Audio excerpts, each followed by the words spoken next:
Normally does not do open That's basic. after all that. They can't What? they No. can't have offices here. I don't believe you're ever too old. If you So, like something, you buy it. They have My kid. changed the rules to drop third strike. So like teams if they drop the ball, Taken these out and looked at them, they were in my binder from this past year. third base or second base, I think. This last weekend because the kids weren't paying attention, they overthrew it. And, 2.0 bag. scored off of his drop there. Very cool. But then Is that something you want to keep in? now they can lead off. I mean, we've If went you over want to bring it up, There's like a whole lot more at that time. opportunity. 60-foot bases. Yeah, for the kids right now. you Yeah. okay with that? I do a lot of No, I can. other I think I mean, we've went over this quite extensively. field maintenance. I could do fields ready. I'd do all the. I'm not going to accept Yep. retirement. I'm so sorry. Okay. So the other fields they are, but this one is a softball slash baseball field. So we put the She'll be around. fake. No, it's just But I still have to do all the field maintenance. I actually built one of the drag. It's almost like a little plow that I made. Putting some ooh, that's fun. I do like that. Those are some, and I work the Look at grow. her thinking about starting trouble. She is such a troublemaker. Before we get going, as much as possible. Oh yeah, I enjoy.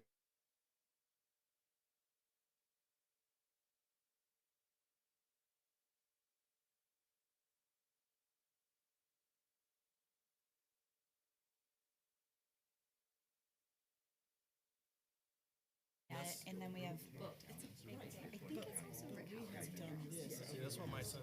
That's what my son. Right. He actually played shortstop for the first time. Anyway, Like officially. That's enough. First time I'm not. That's When she told me the date, I said, like me and him just saying. yeah, I know. We always have several things at that. Like we. well, it was always this Everything's Tom's team asked if we could move out onto the side of the idea of the table. kids getting So awards we a said little bit. February meeting, we're reorganizing it. We move everybody anyway, so Years. we'll move today. You could either be What? What's happening? college Nothing? or you could be in. All right.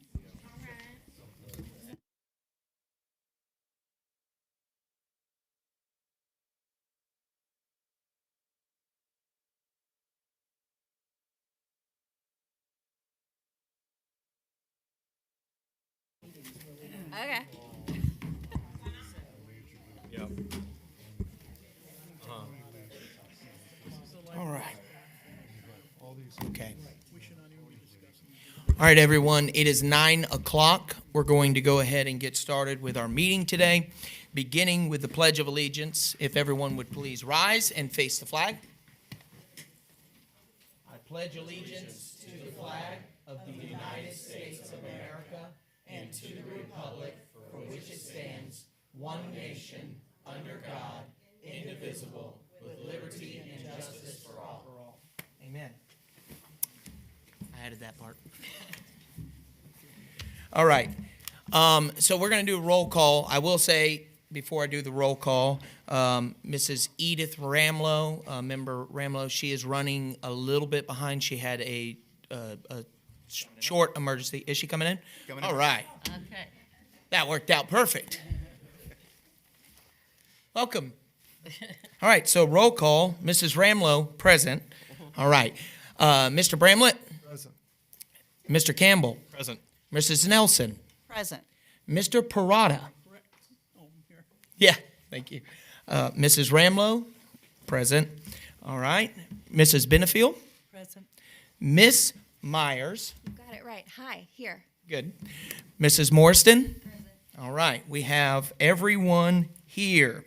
All right, so the very first thing on the agenda today is the oath of office for those who have been reappointed and those who are newly appointed. So, Mr. Chang? Thank you, Justin. All right, for oath of office, if the following individuals can please just stand. Robert Bramlett, Terry Morriston, Lenora Nelson, James Parada, and Edith Ramlow. So I'm going to read a little bit here, and if you could all just kind of repeat after me. I I, Nora Nelson, Terry Morriston, do solemnly swear that I will support the Constitution of the United States of America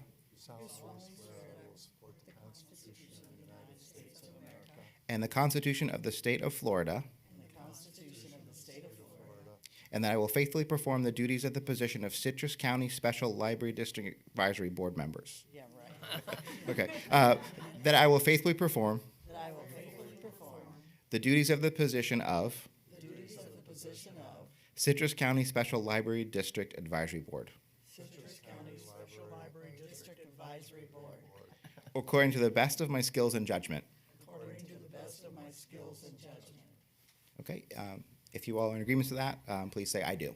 I do. Congratulations and best wishes. You are now officially Library Advisory Board members.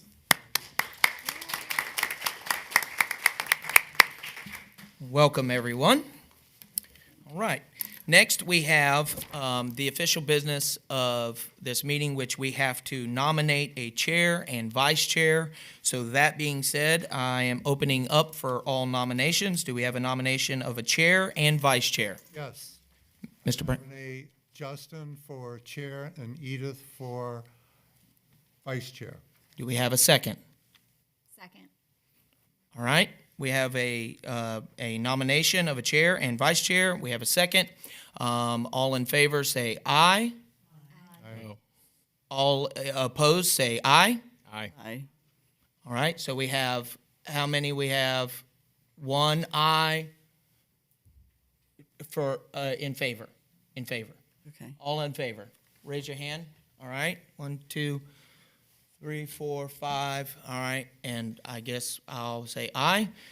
6, so we have 6 ayes, and how many opposed? 2 opposed? Opposed? 2 opposed. Well, right. okay. All right, so the motion carries. We have the nomination of a chair and a vice chair. All right. Next, we have the approval of the minutes, which, You said 6, 4, and 2 against? yes, Okay. that's not that doesn't work, does it? Missing one at least, yeah. Yes. Just for clarity there. Well, that was me, so 7. Yeah, I didn't count myself. Okay. Yeah, I've been known to do that, so Okay. yes, got it. Want to make sure we're Yep. got all that right. Okay. All right. So we have approval of the minutes is the next item on the agenda. So I assume everyone has had time to read the minutes from the previous meeting. Yes. Okay. Are there any corrections, errors, anything you would like to add or discuss? No? All right. So do I have a motion to approve the minutes of our December 2nd meeting? Motion. Okay. Edith, I'm going to give you the motion, and then do we have a second? Second. All right. Mr. Campbell, we have a second. All right. So we have a motion and a second. All in favor say aye. Aye. Any opposed? None opposed. That motion carries. All right. Technically, you could, well, I mean, if you didn't watch the Could meeting, but abstain. yeah. I abstained because I was not present. Mr. Parada abstains. I watched it. Right. So if you have the knowledge, that's basically the case. It's not that you have, it's just that you have knowledge. If you watched the meeting and you believe that the minutes were accurate, then you can vote. But if you feel that you shouldn't, then just abstain. That's fine. All right. So our next item would be open to the public, but seeing that we have a agenda item here that I feel is probably the reason why most people are here, I think it would be pertinent for us to bring that agenda item to before the open to public. That way we can have it articulated the way that the member who presented it meant. Let him speak to that, and then we may have a little bit of board discussion, and from there, I don't know if it would be appropriate to have, well, I guess once you move the agenda item, you have to do it that way. So anyways, and then we can entertain a motion or not entertain a motion, whatever the case is, and then the motion either carries or whatever. But that way, everyone has all of their information before they get up here to speak for open to the public, to make the best use of time, because we all know that these meetings can go on they can be quite lengthy, okay? All right, so I'm going to make a motion to move the agenda item. And I second that motion. Okay. H1, book display discussion presented by Mr. Riss Campbell. I'm going to make a motion to move that to above open to public. And so I have a motion and a second. All in favor, say aye. Aye. Aye. All opposed, or any opposed? Seeing none opposed, the motion carries. We are moving that item to before open to public. All right. So, Mr. Campbell, I'm going to give you the opportunity to go ahead and present what the discussion is. Give us kind of some direction on that. Thank you. So I had multiple members of the public reach out to me over the course of a few weeks and expressed some concern over the library displays with the fact that there was no or hardly any conservative voices or men of history when it came to books on display. Like Clarence Thomas, Herman Cain, Ben Carson, that's just a few that came to mind, and also within the discussion. It looks like there's definitely some viewpoint discrimination that's going on within the library when it comes to some of these books. There are books in what I researched from what folks have sent to me, definitely critical race theory, some BLM stuff in there. There's a lot of the Obamas were referenced also there on display there. And the discussion that was taking place at the last Board of County Commission meeting, from my understanding was Commissioner Kennard put forward a policy that was supposed to not be ideologically aligned for these displays, either through religious or political beliefs. And it was supposed to go back to the library for them to adjust their policy as seen fit. And with that policies, if we're going to have one side of viewpoints being expressed, there should be both sides. That's my main point here. Charlie Kirk display, the reason it was voted down by this board was because the funds were already allocated for the book page towards, was it printers and copying paper and something else. That's the only reason it was struck down. The political divisiveness with all of this is I'm just showing we need to be able to have everybody's viewpoints expressed. And if we're going to have discussion on this, it should be able to be brought forth to have discussion on this board. That's what we're here to do, because we're also here to advise to the county commission, hey, this is what we agree on, or this is what we don't think, but this should also be coming off of what the public thinks. So that's why I think there is viewpoint discrimination within the library. I understand that we do have professionals that work there. However, it feels like there's an agenda that's being taken place, and I feel we need to make sure if we need to assist Mr. Chang with what the public also feels for what should be displayed in our libraries, we should do that so everybody's viewpoint is expressed. That is the point of this discussion. That's the point of this motion that I have. I have a question. Yes, ma'am. Did you go around and actually see the book displays yourself? I did. Okay. Did you see Only, in other words, you just corrected yourself and said, there, let's see, where does it say? Okay. You had originally said, or were quoted as saying, not a single mention of a Republican conservative who is black. That's not necessarily true. We've got pictures. Did you bring the pictures in the place of a PowerPoint? We don't have them as a PowerPoint. As a no. PowerPoint? Okay. Well, they were sent to us last night As board. as a board.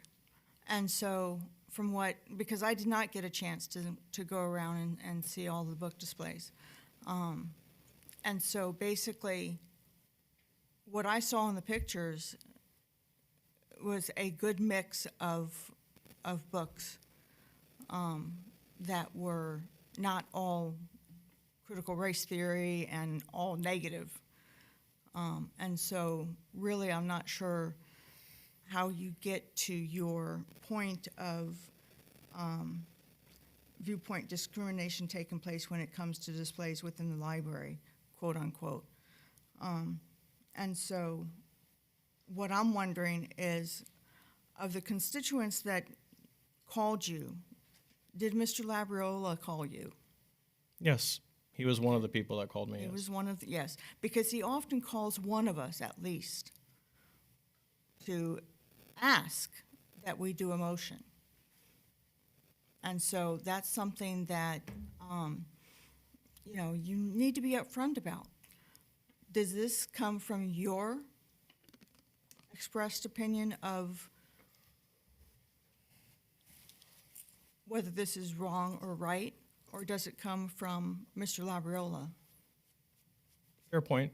This is my opinion. This is my opinion, and when I emailed Director Chang, Wrought by and prompted by. I went and saw it for myself. I went into the library and Okay, took a look I for myself I understand that point. That's good. Very good. Because oftentimes when he's asking for one of us to do a motion for him, that's not the case. And so there's been several times where he's come to me, and I don't work that way necessarily. I work behind the scenes where I'm sitting here going, hey, Adam, can you tell me more about this situation? What's going on here? I've had several people tell me, including John, and I'm honest right up front, John's called me and he's told me such and such. So what's going on? And yes, if it's something John has called me specific to, you better believe I go around, I take pictures. There's been times where he's come to my library, and my library is an academic library, so it runs on a totally different mission than the public library. Although we are aligning more and more as it comes to as far as like education and enrichment is concerned. But so, my point is that are we discussing this because of John? Or is there really a problem going on? I don't see a problem with the pictures that I've seen that there is a discriminatory viewpoint going on. The other point to bring up is that book displays, even at our academic library, we have books coming in and out of that display because people want to check out the book that's on display. That's the purpose of a book display. So there might not have been a book on Ben Carson available at that point when the book display was first put up. And so, John makes a comment in his newsletter saying that library staff has since added a few books to this displays to partially address Campbell's concerns. Well, yes, definitely. That's a good thing. Yeah, that's a good thing. Definitely, yes, I'm that's a glad. good thing. I'm glad that they Yeah. did do that Yes, that is. after a it good- was brought to their that- attention. That is a good thing. That's what we should do. And that's actually probably where it needed to end. We don't need to be continuing to have a group discussion of issues like this. When things come up, it's like it can be taken care of and not necessarily placed with blame upon. I feel like you're attacking the staff, which is by far the worst thing I can think of. You know, to call the staff inept at worst and unethical. You know, it's just basically something that you know, if I'm wrong, don't just shake your head. Tell me what you think. Then basically, you know, what are you trying to say about the staff? Can I step in? Yes, go ahead. I feel like that clarification to a lot of procedures to new members on this board is part of the protocol that we need to make sure that we understand. And I pulled out of my binder, we have a binder that we keep that has all of last year. At the end of the year, I can dump it out and go to the next year. I have 2 here with notes all over it where we spent quite a bit of time going over library displays and what it contained and what it was going to be about, what was That's the done. policy. Yes. What we had done, what we planned on doing when we discussed this before. Also at this time, the BOCC said in their meeting that they are making a legal document of what they plan on doing. So it is really not beneficial for us to continue to go around the merry-go-round on this issue at this place because it's not something that we have that kind of authority over. They are the ones. They've already gotten information from us. Here's papers twice, let alone another one here that we've went through this past year. And I agree with you, Edith. If there's an issue, the first stance is you go to the immediate authority. As a teacher, I automatically learned this in the school system. If I had an issue, I went to the grade chair. What's up with this? Why are we doing this? Why is this happening? The grade chair says, I'm not quite sure. I go to the assistant principal. I talk to the assistant principal, and if they're not available, the principal. I don't just immediately go to the school board and say, this is happening in 2nd grade, and I want to know why we changed the order and what we're doing. It's not the way it's done. And I think we've sort of skipped that process here because if he contacted the library and said, I feel that your display is very one-sided, and I would appreciate it if you would add these conservative people on display of whatever books we have. They would research who they had and add them to the display, which both of you have said that they have done. So that goes to show that that you as a concerned citizen aren't necessarily berating the staff, but the staff might not understand that only left on the display was the things that we saw, not the whole display. That would be my first assumption. The second assumption is the library doesn't necessarily know that. I would like for them to add some more because we did look at the pictures, and I not only zoomed in and read the titles, I read them to a friend of mine who's an executive, and I asked her opinion, and I read them to my husband, who is a 7th grade civics teacher. And he's like, no, I'm mad because they don't have enough black basketball player books. That was the only thing he was upset about. But there was a well-rounded in all of the things we saw, that there was a well-rounded viewpoint of black history in a lot of different ways. So I think that really we need to come together and make a motion that we need to make sure that it is handled in the proper way and not just come immediately to the board. And that we are listening. I got over 40 emails in 2 days, and I did respond to every email that I got.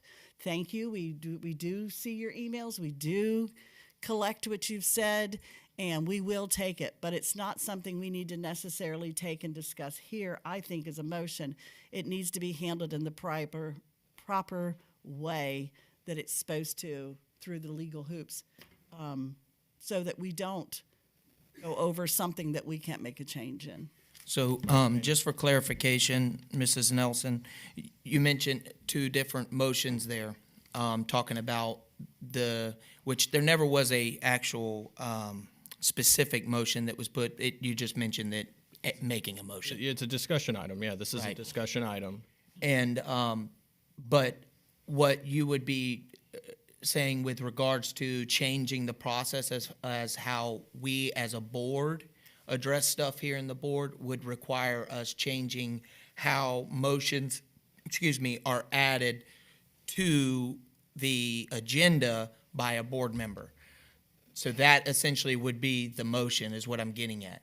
I'm okay with this has been my practice, is that I'm I'm not, and I don't mean to demean anybody or say that anyone is not this, but I'm a big freedom of speech guy, and freedom is not always easy, right? And sometimes, and matter of fact, it's often not easy. And so what that means is I've allowed a lot of liberty as chair as to what was allowed to be presented as a motion by board members. So basically, any board member, if there was something in an appropriate time manner, they would be able to put something on the agenda. I've allowed that. And one is because if the county commission has enough faith in these members to select them among their peers, among the county, and go through the vetting process that it would take to do that and place them on the board, I've always kind of felt like, okay, if they trust them, I have to trust them, kind of thing. Maybe that's gotten us into trouble, and I understand, and I take ownership of that. That that's always been, Mr. Chang called, hey, so and so would like to add this agenda item. Okay, and it's been that case, and whatever it is. Maybe that's the wrong thing. I don't know. I just always felt like, we could discuss, and I get it. Look, we're using a lot of resources being here, and we know that a lot of these discussions take a lot of time. It does cost the county money, which in turn costs us all taxpayers money to do what we do here. None of us are paid. We're all volunteers. I would love for people to know that. I know you know that, but just reiterate that. We're all volunteers as far as board members, so, this is time out of our day. And so I get all of that. Does it need to be addressed? I mean, that's a point of discussion for this board. If they would like to do that, we could come and articulate some kind of motion with that, or we can leave it alone and address what Mr. Campbell's saying. I think what I just heard from you, though, this is more of a discussion than a motion. Is that correct? Correct. It's a discussion on if we are going to have policy, or if there's going to be a policy in place that the board or county commission has asked Mr. Chang to look at. We're still an advisory board. So our opinion, or if something needs to be added or taken out, removed, we should be able to advise to the board and say, hey, we took what you Mr. Kennard put forward at the last session in January. Mr. Chang has his policy. Hey, what is going to be going forward? What do we advise on? That's what we're here to do, and then put forward. If I have, yes, Mr. Labriola did reach out to me. I went to the library. I did see that, what I saw in the displays.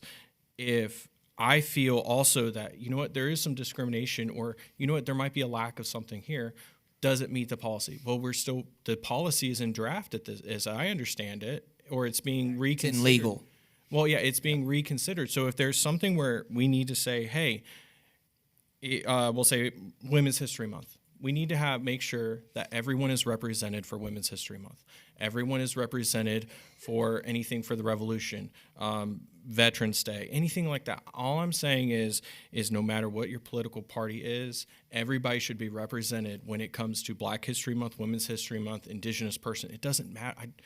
I'm just saying we need to have both sides of that. And if that means, what I'm saying is, and I did not want this to come across as me putting a hit onto the library or the staff there. This is saying, look, we have people who are concerned. We need to make sure that we're hitting everybody in our community and being able to address everything. Make sure that everybody's viewpoint is seen. I think we're all in agreement to that point. 100%. Mr. Campbell, I will say personally, I don't feel like you were hitting the staff or them. So However, I do feel like the way that you were portrayed in Mr. Labriola's article made you look like you were hitting the staff. I don't feel that you would do. Personally, I don't feel like you would serve on a board to where you felt like it was so corrupt underneath that you would not serve. I have plenty of faith in you in that, and so I do not believe that. Absolutely, that's me personally. I'm sure that many others share that sentiment. I know I have grown to know enough about you to feel like I know your heart in that issue. Here's what I will say is, one, it seems like that it was corrected underneath before it came to here. Yes. Okay, which, based upon what Mrs. Ramlow and Mrs. Nelson had said, is the I wouldn't call it quote policy, but procedure for addressing those issues, and it seems like the procedure worked. I would say that there are a couple. I would not, personally. My father's career law enforcement. I detest any book that justifies or glamorizes any assault or violence on law enforcement. There's no way you can justify that. So I don't personally want that on a display. So I don't know personally. I never read the book that it was said that justified that. I don't know. I can't say firsthand knowledge. All I have is what I read in Mr. Labriola's article. So, and for me, that is not enough to take it as face value or truth. But if that is the case, I would ask that book would not be on a display. That book deserves to be in the library because it's an opinion, it's a fresh thought, it's an idea. I believe it deserves to be in the library, but it's not necessarily something we want to display because that's a pretty common thread that we support law enforcement, especially in this county. There's some of the other stuff, though, that, okay, that might not necessarily be my view, but it's still a view of a significant portion of the county. It should be there. And to your point, absolutely, we should have our views represented on those displays too. But to the credit of the library, I don't think anyone was like, oh, let's just put these books on there. Now, I could be entirely wrong. I could be wrong. That's happened many times before. I don't believe that anyone was just like, hey, let's put these books out here because we want another controversy. I mean, really? I don't think so. I think it was done in innocence. I think it was, I think that, yes, good point. We need Dr. Ben Carson on there, Herman Cain, absolutely. And you mentioned several others, but they are slipping my mind right now. Oh, Justice Clarence Thomas, the basketball, right? Yeah, even baseball. Baseball, 42. right? Yes. So absolutely, those are all good points. I would just say those points could have been made at the level with Mr. Chang and not brought to here. I do hear your point, though. We want to make sure that we have some kind of clarification in the going forward. I understand that. Mr. Parada. Yes, sir. Thank you. I'd like to just make a couple of comments. Got to get closer to the mic. I'd like to make a couple of comments. I don't think it's on. Yeah, it is. I'd like to make a couple of comments. First of all, I had the opportunity to visit Mr. Chang in his office this last week. Spent a couple of hours there. Got to meet a majority of the staff, and I'm grateful for all that they do. I am excited about the programs and the things that they have in place and the growth that I see in the library and how exciting it is. I mean, as digital media becomes more and more popular, and boy, it's really, kids are on there all the time. We still have great numbers of people coming to the library, using the library, checking things out in the library. That is a credit to the staff that we have and all of the programs that they have in place. I was very excited to see all the opportunities that they have for seniors in this community to come into the library and all the programs that they have for them to teach and to help them to grasp new technology and using their cell phones and all those things. So very excited about all that you folks are doing. I would expect, however, that Mr. Chang and his group would be aware of the community that they serve, and knowing that 60% of the community is conservative and 40% is something else, that we would be aware of that, and we would just take that into consideration whenever we display. And I'm sure that you do that, because we discussed it. I think it's more of an education thing than a motion thing, and that is that we have in place a policy that allows anyone in this community who is objecting to something that's displayed or thinks there is something else that should be displayed to use that tool to allow the folks in the library to know that you have a concern. Mr. Chang expressed to me that he would be willing to talk to anybody about that, and if deemed appropriate, would make changes to allow that to happen. Those things do not come to this board. We're not someone who makes a decision on what is displayed and not displayed. That is their job. That's why they're hired. If we're not happy with what they're doing, that would be then a situation where their employment would be in question. So I don't think it's a motion. I think it's helping our constituents to understand that there's a program in place. You fill out a form that shares your opinion. That opinion is heard. I'm brand new to the board. I had over 19 emails. I've answered every single one of them because I appreciate your comments and your concerns. I'm happy to hear from you and hear your opinions. And I think that you're doing a great job of having on display things that would affect everyone in the community, allow everyone in the community to find something that they would be interested in reading. So my point, sir, is that I don't think there is a need for a motion. We have a policy in place, and we just need to educate that we need to follow that policy. That was a comment I wanted to make. Thank you. Anyone else have anything they'd like to add? Yes, thank you. I appreciate that you took the time to write. I appreciate all the responses and emails that we've all gotten. I happened to be in the library when the agenda was published, and being my first meeting, I was very eager to see what was on that agenda. So when I saw this, I went to the display immediately. And I know the Ben Carson name has been thrown out here a number of times. There was a Ben Carson book on that display at the Coastal Library. I can't say whether that was added after your discussions or before, but I can say that either way it was working, because if you had a discussion and they heard your concern, it was taken care of. There were the Williams sisters, for example. So I know there were sports figures. I can't quote every book that was on there, but I walked around and saw a great variety. So I would say the system is working. And I know we do have a policy that is being developed, and perhaps Director Chang could tell us the status of that policy, because if that policy is being developed, that is something that's going to impact the decision whether or not we need to address this at this time. Yeah, that'd probably be a good segue. Director Chang, would you just go ahead and give us clarification as to what that policy is to your best knowledge? Well, you have to be careful, I realize, because it's still illegal, but just kind of give us an update and the status of that, if you would. Sure. The County Commission, Commissioner Kennard brought forth an item that he wanted to update the library's display policy. From that meeting, the board had a discussion about it. Then it was kind of directed that staff would take a look at the policy, kind of merge some things together. Then it would go before the board for review. So I took what Commissioner Kennard had put together, I took our policy, and I tried to kind of blend them together to something that would fit kind of everything that we needed. So I did that process. I sent that forward to further up kind of the chain of command, and I'm still waiting for it to kind of come back with additional corrections or changes that they want to see. It does have to go through our county's legal process before it goes back to the Board of County Commissioners.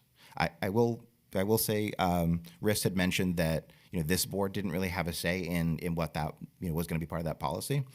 If that's something that you all wanted, I think that's something that somebody has to articulate to the Board of County Commissioners. They sent it directly to me, not to this board. Okay. And that's a fair point. I don't know what exactly that would look like to my mind, but that is a fair point. So maybe we need to say that to the county commission, if that's the case. So I want to give everybody opportunity to say something, and then we're going to open it up to the public, or we're going to entertain a motion, whichever. Okay, but it sounds like to me, from what I'm hearing, that the system worked. To Mr. Campbell's point with regards to the new policy, I think we don't really know what that is going to entail yet, and it is illegal. It would be, in my opinion, very beneficial to this board if we have direct access to that as soon as possible.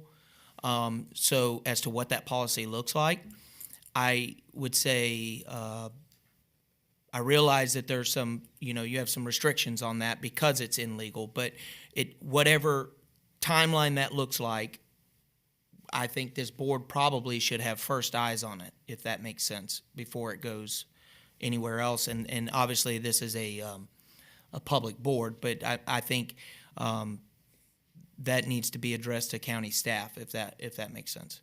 I can bring that forward to my boss. I can mention that Right. this board has asked that and get clarification from him. I'm not sure how that functions, but I can certainly get clarification for you on that. Right, I understood. think one of the things with this too is I think that we have had a say, have had input, because in these meetings, like I said, here's the paperwork where I have my notes on it. We have discussed it quite a bit in this past year and the year before that.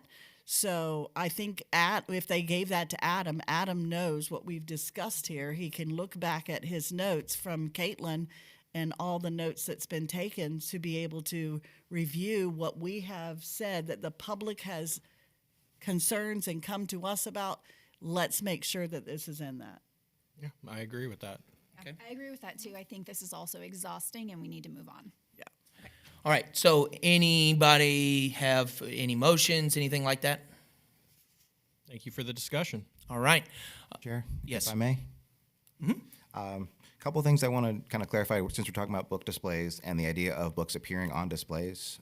I think as Edith and Lenora mentioned, book displays aren't really static. They're checking out. Things are going on Right. and off those displays. I just want to make sure that we're all aware that books could appear on display one day and then they could not be on there the next because they've been checked out. It would be very difficult for staff to monitor that to the level of making sure there's always, I'm just going to throw some numbers here. So 3 books on one side of issue and 3 on another. If a Right. book is checked, that would be constant checking of that. And I don't want staff to be, constantly doing that. I mean, yes, making a conscious effort to make sure that we are staying as politically neutral as possible with things. I mean, that is our goal. I would say that staff are not going out of the way to do anything political. As you said, we're not looking for challenges or issues to arise. They're not trying to do that. They're trying to do the work that you all see. We have exceptional staff. As you mentioned, there are different levels. I think Lenora said this, where you can have discussions with staff. If you go into a branch, there's a branch supervisor in every branch. If Mr. Campbell, I know you go to Coastal, it's your closest library, so Danielle is over there. Debbie is our region manager there. There's always somebody that you can get in touch with if you have a concern, or you can come to me about it. I'm more than happy to talk to you, but I just want to reiterate that staff do an exceptional job, as many of you have already stated. They're looking to create value for the community, looking to make sure that we have these, award-winning early literacy programs, adult literacy. We're working on renovation to create more spaces for people to meet. We're checking out 50,000 books a month. There's a lot of things that our staff are doing and trying to grow, but creating, issue, certainly for this board or for the library system. I don't see that in our staff. And I know that a lot of you go to the library and you meet with our staff and you see them, and I think that you all agree that that is the case as well, whether it's Lakes Region, Central Ridge, or any other branch. So we just want our constituents to know, and I guess that's why you asked for it to be a discussion point, for the constituents that have taken the time to email us and that they're here to represent themselves today, that yes, you were heard, an adjustment was made, this was a good test that the system is working, and I make a motion that we don't go any further with that and that we move on with the business of the library, because number one, we can't change it, and number two, we have discussed it. Because of the Sunshine Law, we can't do that one-on-one. We have to discuss it here in front of everybody. So, just so we're clear, we make a motion, as mentioned, we have to open up that motion for public input. So are we wanting to make a motion and open up for public input or move into public input? A motion. Okay. All right, so we have a motion and a second. So now we have to open up for that motion. That motion is to move on from the, Chair, I just wanted you to please state the motion very clearly so we know. yes. Thank you. I'm So sorry. the motion is to move on from this discussion and continue with the business of the library. Is that correct? Correct. Okay. All right. And we have a second? All right. So now we have to open up for public input for that motion. Understood? Everybody? Okay. All right. So seeing that, I'm going for this agenda item, I'm going to make a motion to limit all speeches to 2 minutes and a 5 for and 5 against. Do I have a second on that? Second. All right, and seeing that I have a second, all in favor say aye. Aye. Any opposed? All right. Just for clarification for the audience, this is not the standard open to public time. So just so you're aware, this is not the standard open to public time. This is just for the motion that is on the table. That motion is that we're moving on from this discussion to library business. All right. I'm just making notes so I don't trip over myself. All right, and we need 5 for, 5 against. So what that means, and all speeches are limited to 2 minutes. So what we want you to know is that when you step up, number one, you have to have a green card filled out. You can grab the green card and fill it out later. Just make sure you have it filled out before you leave. Number two, when you step up there, state your name and where you're from, okay? So you have to be from this county, so state your name and where you're from. Now, this county, just for clarification, some people aren't aware that there are many portions of Dunellen that are in this county, and Hernando is a town in this county, not necessarily a county south of us, okay? And then the next thing is you will have 2 minutes. What will happen is you will see on that thing, as your time is winding down, it will go to yellow, which will let you know that you have 1 minute left. And once you see that yellow, you have 1 minute. And then once you see red, discussion stops, and I'll ask you to sit down and for the next speaker, okay? When you step up there, you're going to say your name, where you're from, and whether you are for or against the motion. You have to be for or against the motion to speak. That's the only ones we're entertaining, okay? All right. So seeing that, anyone like to come up and speak? All right. My name is Caleb. I'm from Beverly Hills. Okay. Just so I'm positive, the motion is to end this discussion and allow the county commission to make their decision That is correct. on this topic. I'm for that motion. As a longtime fan, a longtime patron of the library, I am saddened to see this continued political infighting in our library system. And I would hope that in the future, when we think about these policies, we think about what Mr. Kennard wrote, and we keep the library neutral from both sides of the political debate when we think about these displays. Walking in today, I was already asked once to pick a side, join a side, because it's political. It is. I mean, we see people on both sides here, and it's not, and it's good to have opinions on politics. But in the library, we should be promoting the services of the community happenings, student happenings. We shouldn't be walking in and feeling one way or another way based on our affiliation. That's all I have to say. Thank you. Thank you. Next speaker.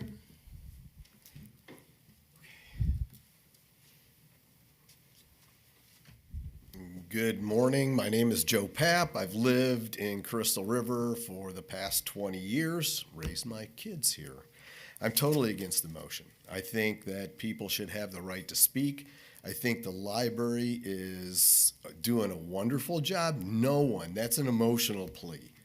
No one is against the library staff. We are all appreciative of what they do and the volunteers.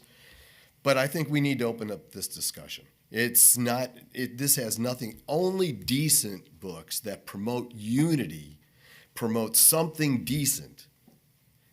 No books on why little Johnny has to be little Mary. And there's no books and no right about these political books that really do, whether it's overt or covert, call for violence. They do. They educate people and try to get their month. This isn't about Black History Month. If it was White History Month, the same garbage would be put out there. So my viewpoint is let's go on with the discussion and cancel that motion. Thank you. All righty, thank you, Mr. Papp. Next speaker.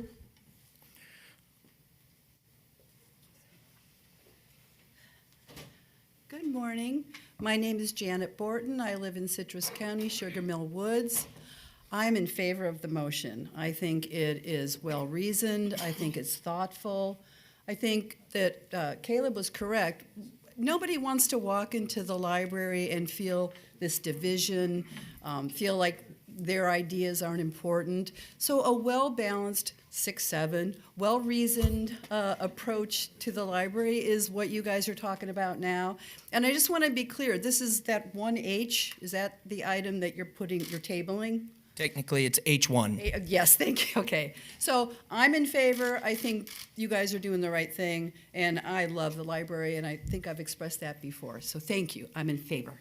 Thank you. All right, next speaker. We have, just so we're clear, we have 2 for this motion as presented and 1 against. Good morning, everybody. My name morning. is Janet Genova. I'm from the town of Hernando. I am in favor of the motion. I was concerned after reading the agenda memorandum because of its divisiveness. And I just caution you to know that Mr. Labriola is divisive in our community. That's all. Thank you, Janet. Next speaker. Just so we're clear, we have 3 for, 1 against.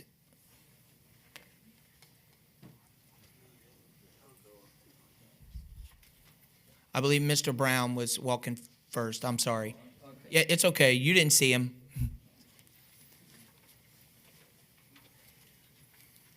Good morning, Board. My name is Ray Brown. I live here in Homosassa. And so I'm against this motion. I believe that there should still be open discussion. It's not here for hate. It's not here for because we just want equal representation. And some of us feel like we're not getting that equal representation. So I want to thank you all for being here. And so thank you very much. Thank you, Mr. Brown. So we have 3 for, 2 against. Any other speakers?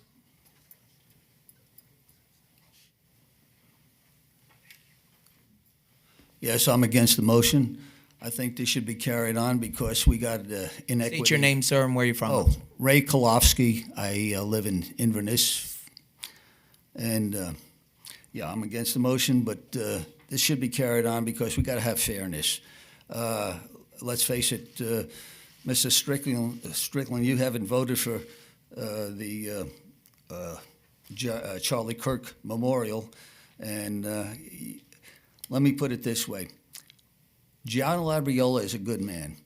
He is trying to keep mission creep out of the system. By mission creep, I'm talking about Black History Month. Well, that's wonderful. Martin Luther King was assassinated. Charlie Kirk was assassinated for his beliefs. The same thing. Martin Luther had a following. Charlie Kirk had a following. Same thing. The only difference between those two men is the color of their skin. But now, mission creep comes in.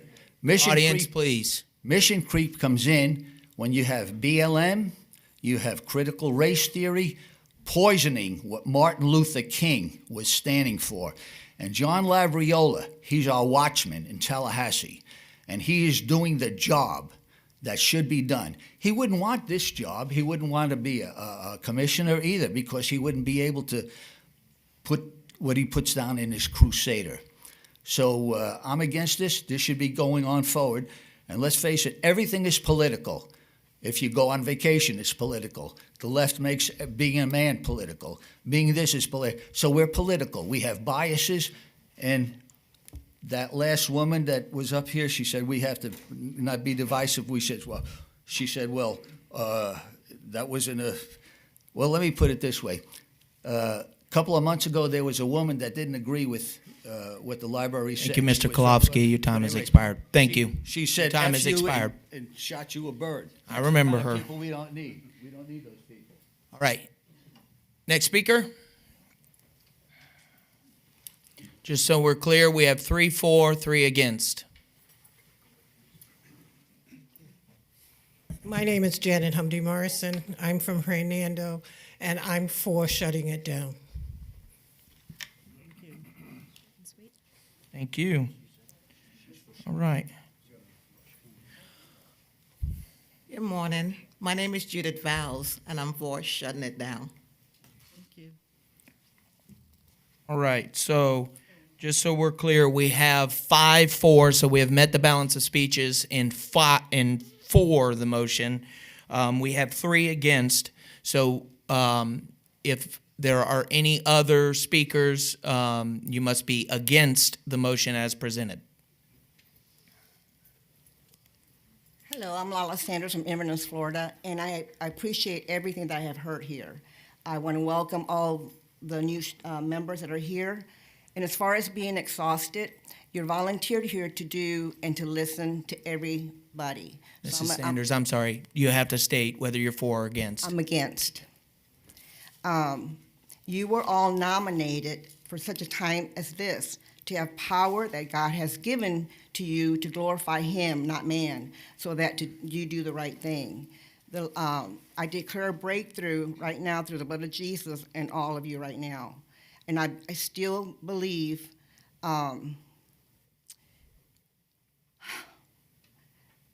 what you're doing and what I heard was very positive. And it is a step going forward, and I appreciate that. But I still think that voices need to be heard. Thank you. Thank you, Mrs. Sanders. Next. Good morning. I'm Gil Phelan from Lecanto. I'm against. And just one thing that came to mind, John Labriola, we need divisiveness because this is a fight between good and evil. And John is on the good side. Thank you. Thank you. We have met the balance of speeches. We have 5 for, 5 against, so I'm closing open to public in this motion. All right. So that being said, we now have heard from the public. We've heard lengthy discussion from this board. The motion as presented is to move on from this discussion on to library business. We have a motion and a second, so I'm going to give the board time to speak if they would like to, and then we'll go from there. Would anybody like to speak now that you've heard from the public? No? Well, I just want to say thank you, Mr. Campbell, for bringing it forth. Thank you. So, anyone else? Okay, I would echo Mr. Campbell. Full disclosure, I believe that I feel your heart on this, and I understand why you presented this. I do feel that way. I want you to know that it's tough sometimes, and not sometimes, but often lately it's been tough to sit in these seats, whether you're on one side of the issue or another. I do know that it doesn't matter what you say or what you do. At one point, you make one person upset, and then the other, you make another person upset because of they're not always sure of what your intentions are, or they may not fully be able to understand where you were coming from. And it's hard in the time that we have here to fully articulate exactly what's on our heart and what we have done. And I would say from the public, I would ask you to sympathize with us in that respect, to understand that you don't know us personally in a lot of respect, and sometimes it's hard to, you can make judgments and conclusions about a person and you're not sure. You only hear certain snippets or sound bites or what maybe one person may write in a blog or may end up in a newspaper article, and we make judgments about those persons based upon that. And I would ask that nobody would make those judgments about anybody on this board, and I would also ask that you would share that same sentiment to the library staff, and especially Director Chang and his administration. They are good people, I will say. I don't know them all in the I obviously don't know every one of them. I do know Director Chang, and I know his administration, and they are good people. Could there be some political bias in certain places? Absolutely, because politics are opinions, and everyone has an opinion. And we know what they say about that, right? So absolutely that is possible. However, what we will say is, as Mrs. Nelson has mentioned, it seems like the system, and Mrs. Ramlow, the system worked. Mr. Campbell presented an issue. Mr. Chang heard his issue and took care of it. And so, in my opinion, kudos to the staff. And thank you, Mr. Campbell, for bringing it up. You know, in reality, I would not have known that any of that happened or whatever took place, you know, because I'm not going around to every library. I'm not doing that. Because I don't have time, okay? Now, I'm going to say something that is probably going to get me a lot of negative feedback. And I learned, Sam Chan, y'all don't know Sam Chan, he says there's 3 points in your life where you say, first thing, answer to everything is yes. Yes to everything. Yes, I'll do this. Yes, I'll do that. Yes, everybody asks you something, they say yes. Then you go to this next statement in life where you're exhausted and now your answer is no to everything. And then you get into this free place in life where it's, I don't care. I don't care, right? Because I've had a lot of extreme pressure from, and you know, we've had a lot of tragedies lately in my family and my home and in our church with parishioners and stuff like that. And you realize what's really important. I have a lot of opinions. I've shared openly my opinion about Charlie Kirk, how I appreciated him. We watched him regularly in our home, how much we loved him. I have a lot of opinions, but I love to hear everyone's opinion. I'm not saying it's going to change mine, but I like to hear it. Why? Because this is what we get to do, right? With regards, the name has been mentioned multiple times about Mr. Labriola, and I try my best not to make a practice of speaking about anyone who's not present, but Mr. Labriola speaks about all of us when we're not present. And for Mr. Labriola, and I understand and I hear, and I want you to know, for like this side of the room, you all share the majority of my beliefs and opinions. And I shouldn't just stereotype this side of the room because that would suppose that you all do. But the point, you understand where I'm going with that. When Mr. Labriola presented to me that there was an issue with a book display where there had the recent books some 3 years ago, that the recent books on display had a majority of books that were represented witchcraft and homosexuality, LGBTQ things. I said, he came to me, we met, him and a couple other guys, we met, and I said, oh my goodness, that doesn't seem right. I said, that is insane. And so I went to Mr. Chang, I said, Mr. Chang, I said, this is what we're seeing here, what's going on? And he explained to me in full detail how that error occurred, how that in fact those books still were displayed on that display because the fact was that they were not checked out. That the ones that were checked out were the ones that represented other opinions and other things. And he said, to his credit, he said, we need to make some changes to how we do that. And he said, we didn't think of that. And he said, so we're going to do some little bit of changes on that. And I appreciated Mr. Chang, and I appreciated Mr. Labriola in that respect, that he brought something to my attention. Then the next thing occurred with regards to, we had an issue with the American Library Association, which I realize that there are many opinions on that, and I don't mean to bring that back to the forefront, but with regards to the ALA, and that there had at that time the chair of it, or the president, whichever it's called, represented some views that do not represent what we believe or really want necessarily in this county. And I said, okay, so maybe we need to talk about the ALA. So we brought up that, and as a board, we decided that we would no longer fund the director's membership to ALA. Full disclosure, the library was never a member of the ALA, and we did that. The next came with regards to several books. There were 26 books in fact that were in place, that were in review, and out of those 26 books that there were decisions made, it was quoted in the Crusader that based upon his plea to the county commission removed Jack of Hearts and Other Parts, and that is entirely false. Director Chang removed Jack of Hearts and Other Parts before there was ever any discussion about that, because he saw it and he said, one, the book had very little interest as far as with regards to being checked out, and two, it didn't necessarily represent the vision and whatsoever with the county or with the county library system.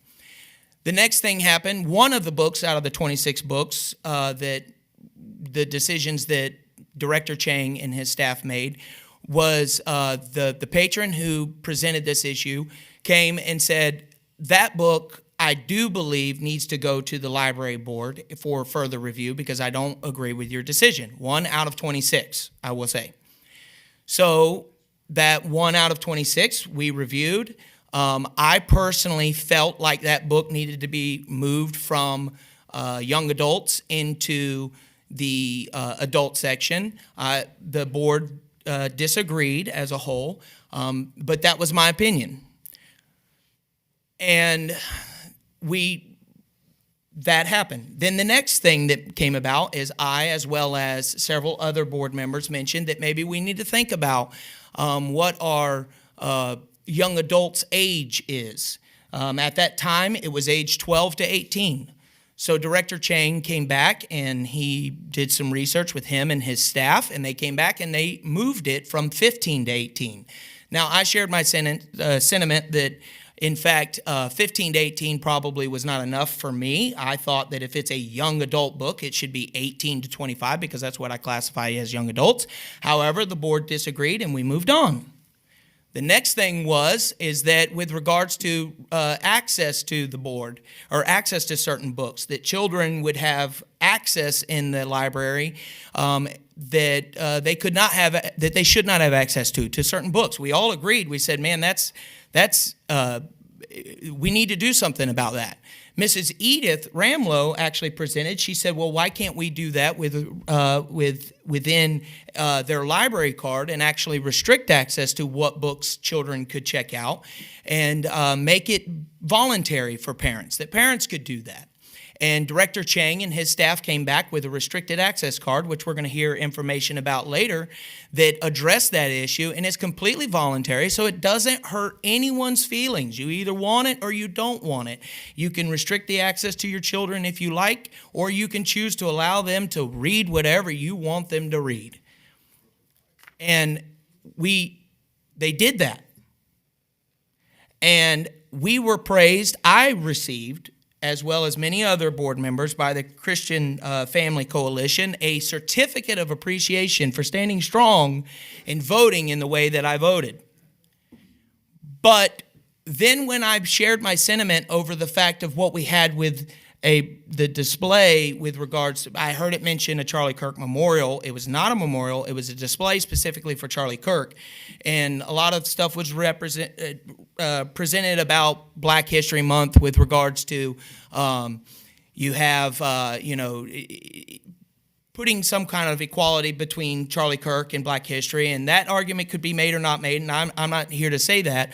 I believe that he was a person who spoke to me just as much as any other person or author has spoke to me. However, and I received a lot of flack and a lot of criticism over this, is that I wore Charlie Kirk Freedom t-shirt to this meeting, and I realized I probably received just criticism for it, but I wanted it to be known that, I support that man, and I supported the things he said, and I disagree with a lot of things that were said about him. But when I said that we should not erect a display for him at that time, everything changed. Mr. Labriola called one of my parishioners at my church and said, I want you to go speak out against him at the county commission. I want you to go tell them that he is a liberal pastor, that he preaches liberalism from the pulpit, that not only that, but he's one of those liberal churches, which clearly tells me that Mr. Labriola has never been to my church. You see, for me, it is now pretty clear to me that Mr. Labriola is the only paid person that comes up here and speaks because he is a lobbyist. Mr. Labriola gets up here and says what's on his mind because if he doesn't have a job. Mr. Labriola applied for this job, saying that he did not want this job. He applied for this job and got up there in a meeting and asked for this job. But when Mr. Labriola goes to my parishioners and tries to tell them that I'm some liberal preacher and pastor and disgrace my name to the people that I represent every day, let me tell you, Mr. Labriola is not here for what's right. He's only here for power, period. And when power is not represented in his way, he will use every ability he has to manipulate this board. He will tarnish your name. He'll write about you in his Crusader when you don't vote the way he wants. And make no mistake, you think he won't touch you? He will. All right? That being said, I'm done. No applause, guys, no applause. All right. Well, I've said enough. We have a vote on the table. All right, the motion is to move on from this discussion and carry on library business. We have a motion and a second. Does anyone want to say anything else before we take it? No, I think we're good now. Okay. All right. Please. Thank you. All right. The next thing is a roll call vote. So all in favor of the motion, say aye. Aye. Any opposed? Seeing there is none opposed, we move on. All right. Next is public input. All right. So now every person will have time to come up and speak, and it is not for or against any motion or anything like that. You can come up and speak. Reminders, number one, state your name. State where you're from. Make sure you have a green card filled out. You'll have 3 minutes. Everyone will have 3 minutes. No outbursts from the crowd. Please do not address any of the speakers. Please do not address the crowd. If you're speaking, don't address the crowd. Don't address the board. Address the chair specifically. The chair is the person you are to address. I can handle it, okay? So the next thing is, man, am I forgetting anything? I'll give you a warning for 3 minutes when your 3 minutes is up, and then we'll move on. All right, first speaker.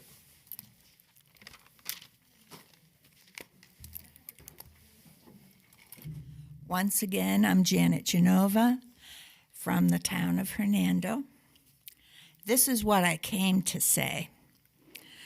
A warm thank you to each of you for generously giving your time and your energy to support our vibrant and diverse community by being part of this board.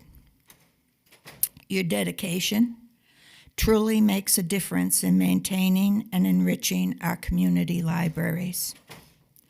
It is my sincere pleasure to offer congratulations to both the new and the returning board members installed today. As we look ahead, I hope the board continues to practice thoughtful decision-making and common sense. Let us also remember to support and trust our wonderful library staff, the professionals whose expertise and commitment help our library shine every day.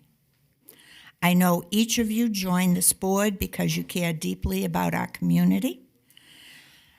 Let us work together to keep our focus on the mission, ensuring that outside social or political controversies don't distract us from the great work that you can do. By staying united, we can foster a welcoming and positive environment for all who depend on and love our libraries. Thank you all. Thank you. Next speaker.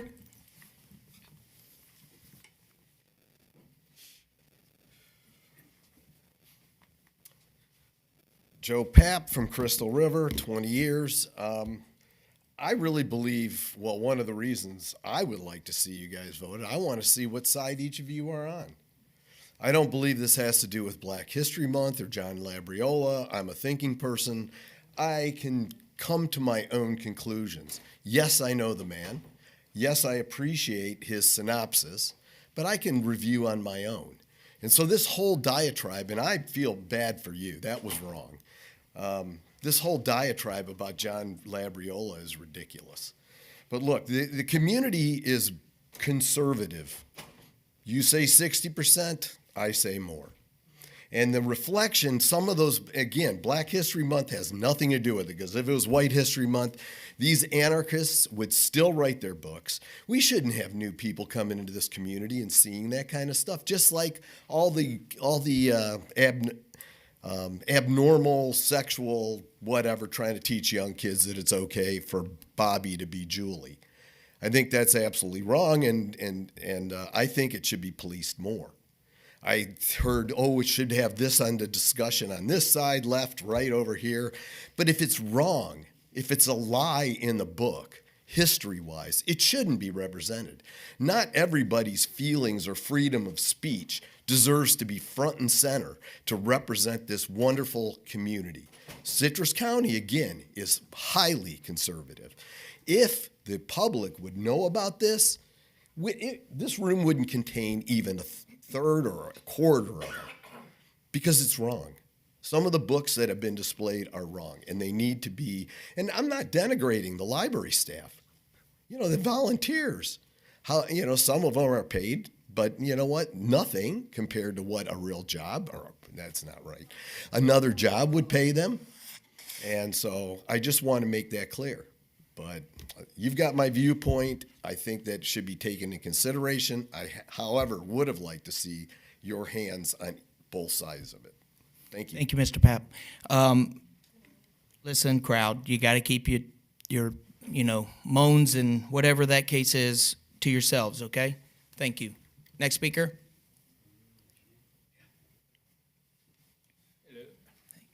My name is Rick Matherson. I hate public speaking. I'm from Hernando, and I agree with everything Mr. Papp just said, so dittos. That's it, thanks. Thank you, Mr. Matherson. All right. Next. I'm Dean Bales from Homosassa Springs, and I know you got to play second fiddle to the county commission. I've already sent them an email about the perils of being neutral, or how hard it is. It's a very misunderstood word, liberal. Liberal is more than people understand. A lot of conservatives throw it around. Ultra-liberal is actually an oxymoronic term, because when they look at a totalitarian and say, that is a ultra-liberal, well, no. If they were liberal, they'd be even-handed, able to be reasoned with. You could talk to them and they'd thoughtfully think it through and say, yeah, maybe I'm wrong. I've never heard of a leftist actually admit to being wrong collectively, as their group think way is, or individually. So if you're going to have a neutral library policy, neutrality is a big word. There's a lot of thumbs on the scales all around, and it's not just from John Labriola. Look at the Citrus County Chronicle's editorial That doesn't get mentioned near as much, but they are consistently against us. They are consistently for the side that is trying to push smut into the libraries and keep the left thumb on the scale as hard as possible, but never admit to being biased. And look at divisiveness. Have you ever heard a leftist admit to their side being divisive or violent or you name it? The ill traits are always on the side of us normal conservatives, and they're trying to make us think that us normal conservatives are a fringe element. And that's part of their gaslighting tactics of trying to manipulate people by making the normal people believe they're abnormal and the abnormal believe they're normal. So, yeah, that's just my input is, you got to be ever vigilant when you're going to create a delicate balancing act of neutrality, because neutrality really takes a sharp focus to make sure no one's thumb is on the scales. And the leftists have always got their thumbs on the scales. It just seems to be the nature of their ideology and their personality types. Once their narcissism reaches a certain level of kind of a critical mass, they have a self-righteousness of thinking that they can do no wrong, and wrong is perpetrated by people who disagree with them. One example of the Chronicle was that when we had some crazed leftist give the finger and an FU, and the next editorial we read was a letter to the editor from the usual guy. We all know who he is, and he said that that Labriola's gang needs to be controlled. Made no mention of his own ideology and the wrong that they do. That's just typical of the way they are. And I'm out of time now. 7, 6, 5. Okay. See you later. Thank you, Mr. Bales. Next speaker. Hi, I'm Gil Phelan. I'm from Lecanto. I already gave you my thing over here last time. Listen, man, it's time to grow a spine, okay? It really is time. And I wrote to you before about that. As a pastor, as a follower of Jesus Christ, why aren't you in the library throwing these tables over that have this absolute trash and youth, just disgusting stuff for our youth? Now, you were talking about Charlie Kirk. He was a really good Christian, okay? I mean, I loved his stance for Christ, and he was strong about it, okay? I don't know why you're not. As a pastor, why do we have this crap in our library? This is in the juvenile, okay? This is in the juvenile section. What world are we in that we're still promoting our juveniles to dress up like girls? Am I the only one who's crazy here? I find it just hard to even fathom. Pink, blue, and you. Okay, this is still there. This is the crap we have in our library. Okay, Pastor, why isn't those tables overturned? Do you think Jesus Christ would be walking through there and go, let's give this stuff to our juveniles? This is really, really healthy for our children. Huh? Who has a spine on this board? I don't see many. And I don't know who's running the place. Anybody That's who's the chair. I can look around. My eyes are allowed to move. I have to question who's running the library when they're buying this crap and putting it on the shelf for our children. Okay? What perverts are running this place? Okay? And you're not standing up for anything Christian when this stuff still goes on. And you're wrong about, this is my copy of Jack of Hearts. I haven't even read it. Why? I can't stand it. The stuff that's in here is so disgusting. But this is the stuff that was purchased by people. This is the stuff that was purchased. And that's against the law, and I'm still fighting with that. Okay? You broke laws by letting this stuff in our library. And there was a guy over there. This is why I know you're wrong, because we were discussing this book, and the one guy who was so college educated was telling us how wonderful this is the worst of the worst. You know, how to clean your butt out before male sex so you don't get dirty. That's the kind of stuff that you're still providing to our children. Why? And you're worrying about Charlie Kirk?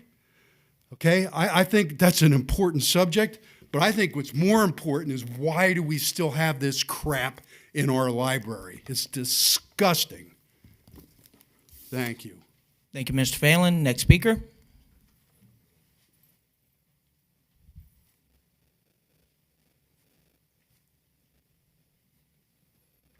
Virginia Owen. I lived in Crystal River for 45 years. My opinion is if you don't want to read those books, don't read them. If you don't want your children reading them, control your children. I think you also should take your children's phones, because what's on their phones and what they're seeing on their phones and their laptops is a lot worse than anything in the library. We have the First Amendment, freedom of speech. Why are you keeping people from reading things if they want to read it? What you consider smut might be somebody else's pleasure. Please, audience. It's all in the eyes of the beholder. We have freedom of speech. If you don't want to read these things, don't read them. It's like if you don't want to see something on TV, turn off the TV. You don't want to see something on a computer, don't look at it.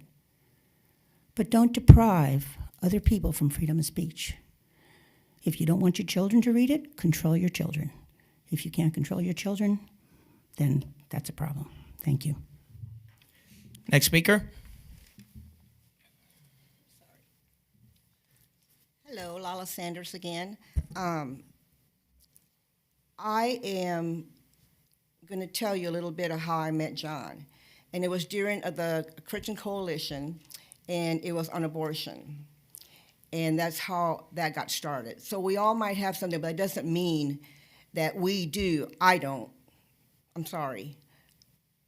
You already know who I follow, and that's Christ. And everything he leads me to say, I do. And yes, I've been hated for speaking what I say, but listen, it's from the heart. God gave me that boldness to say what I need to say, because we walk around this earth to try to make a difference, whether we're for it or not. Just like what I heard earlier, it was wonderful to hear what I heard. It felt so united, and that's just what we need. But back to what, Brother Strickland, you poured your heart out on the day about Charlie Kirk. And if you would have just agreed and not recused yourself, we would have had that display. Because his display is about debates, which is what we have. You know, we're going to be having debates. People are going to be running against each other. That's what debates are for. And one way or the other, a person's going to convince you, you know what they said was right. And I agree with their perspective. So, you know, going forward is like, don't close the door on God. We need him right now. The left attacks and mocks us for our faith. They are maybe not so many here, but they're for everything evil. And we just need God back, and that's what we need to do.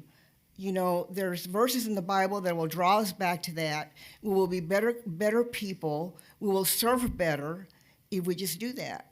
So that's what I have to say. Thank you. Thank you, Mrs. Sanders. Next speaker.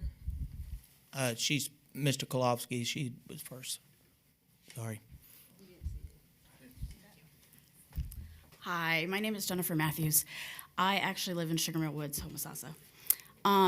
I just recently moved back to this county after 21 years. And 21 years ago, actually 25 years ago when I first lived here, it was a very different county. Now that I'm back, I'm raising my kids here. I have 2 kids going to the Lecanto schools. And I want to emphasize that I do have children going through the system, through the school system. They visit the libraries, and I appreciate the libraries.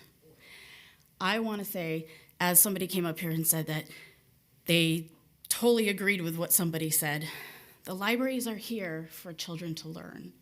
The parents are there to help find out what the kids can learn. But we should not be regulating books at all. The other thing I wanted to say was that community is a verb. It's an action. Our community needs to be present, and we must have empathy. Empathy is putting yourself into someone else's shoes, knowing where they came from, knowing what they want for their community. And we need more action in our community. And I'm glad to be back in this county, and I'm glad to be raising my kids here. And I will say that it's more progressive than it was 25 years ago. And I am extremely happy about that. And I do believe that that's the direction we're going, because that's the direction the rest of the country is going. I moved from Arizona, where Charlie Kirk was. And I will tell you that a lot of people there did not appreciate what he did to our country. And I don't appreciate what he did to our country. Thank you. Next speaker.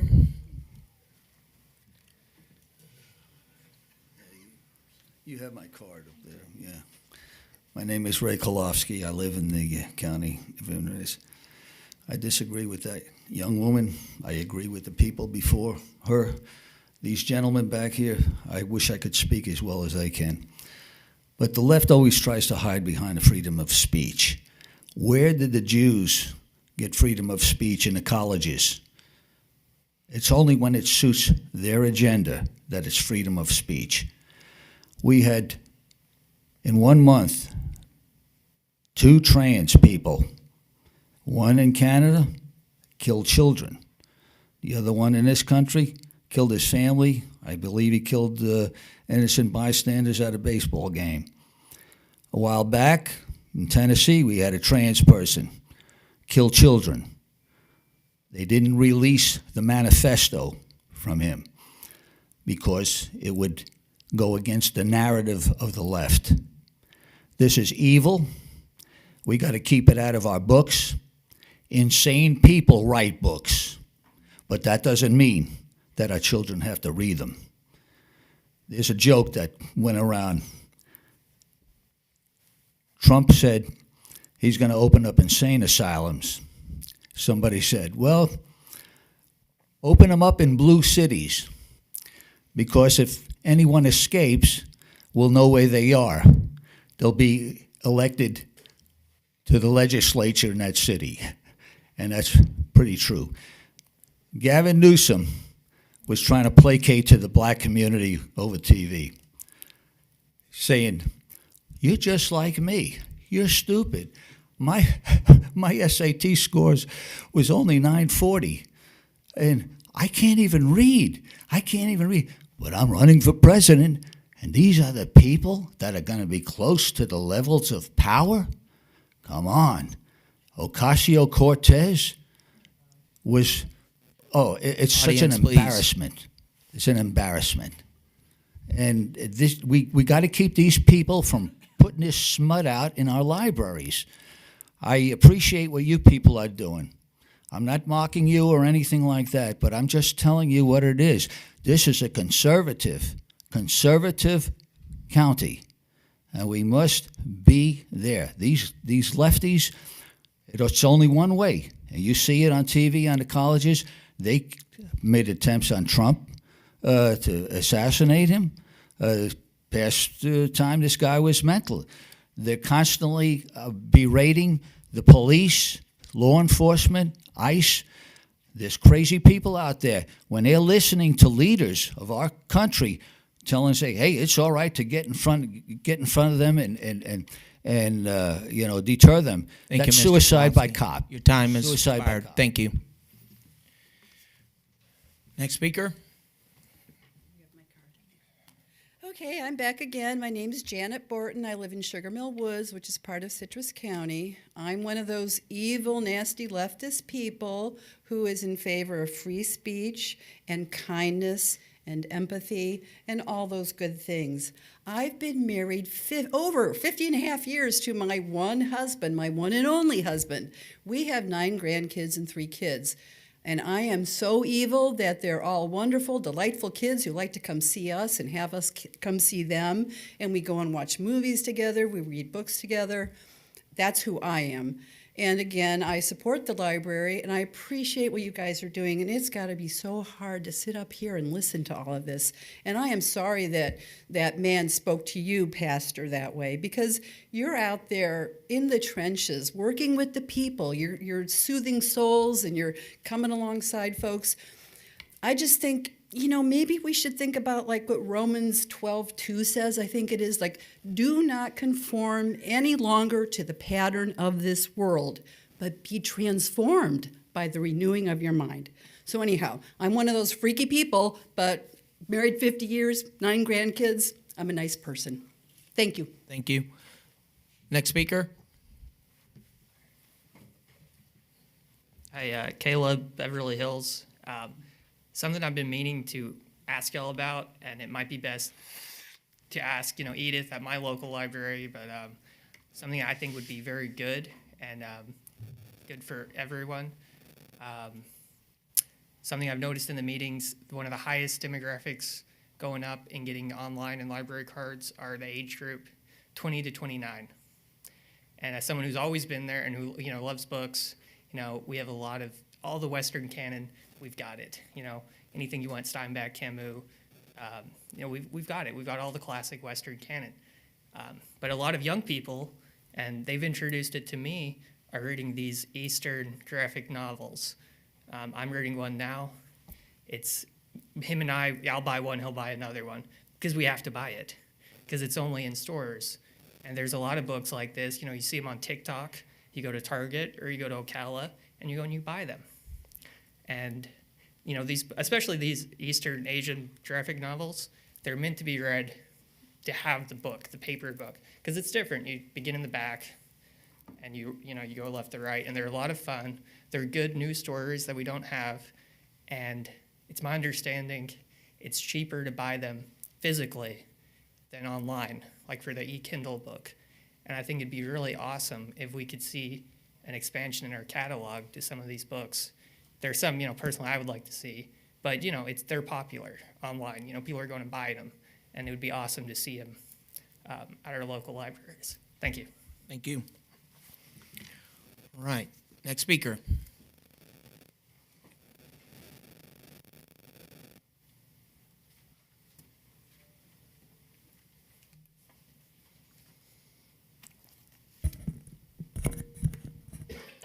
Good morning, Board. Good morning. Morning. I want to congratulate our new board members, Mr. Parada and Ms. Morrison. Appreciate you being here.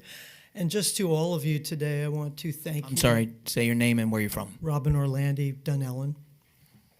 I want to say to all of you, thank you for the courage of your convictions today, for expressing what you believe from your hearts.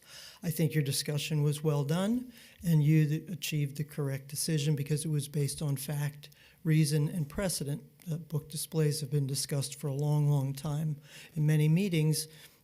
We have a foundation from there to move forward. More importantly, though, I want to apologize to you for the vitriol and the unchristian-like hatred directed at you today. Refusing to recognize the stranger is a theme. And what I have heard today are people that are so convinced of their righteousness and their correctness that they refuse to recognize the strangers or any opinion that they deem strange within our community. At these meetings, we've heard from people multi-gendered, LGBTQ community whose display was removed, not represented in our libraries. We have heard about ignorant people. We have heard just so much judgment on the part of those who think themselves will not be judged because they're right and the rest of us are wrong. I was one of those poorly paid librarians. I was raised in the Baptist church. I have a master's degree. I'm a lot of things, but my heart says to me that we need to love one another and try to do the best we can to hear each other and be within our communities. That's what holds our community together. And I know there's numbers were quoted about how many conservatives, how many liberals do we have in this community? Whatever either of those definitions implies, because they're changing. I mean, years ago, it was Ronald Reagan who signed the commitment for Martin Luther King Day. It wasn't some crazy leftist, and We are life, and these boards and our community are a living, breathing object, and it's going to change. Our communities are changing now. So this spirit of keeping the dialogue open, looking at your facts, that's what I am happy to see this board doing. And again, when it comes to people with political agendas who are paid pundits, that energy needs to be tamped down. That needs to end. If people are paid to be up here speaking for one group, then we should be allowing paid speakers from groups in opposition to that to also be speaking. I don't think anybody wants to entertain that. We need to get on to the library business. Our community survey is coming up, book card discussion, and that is what we need to focus on. Thank you very much for your time and attention today. Thank you. Next speaker.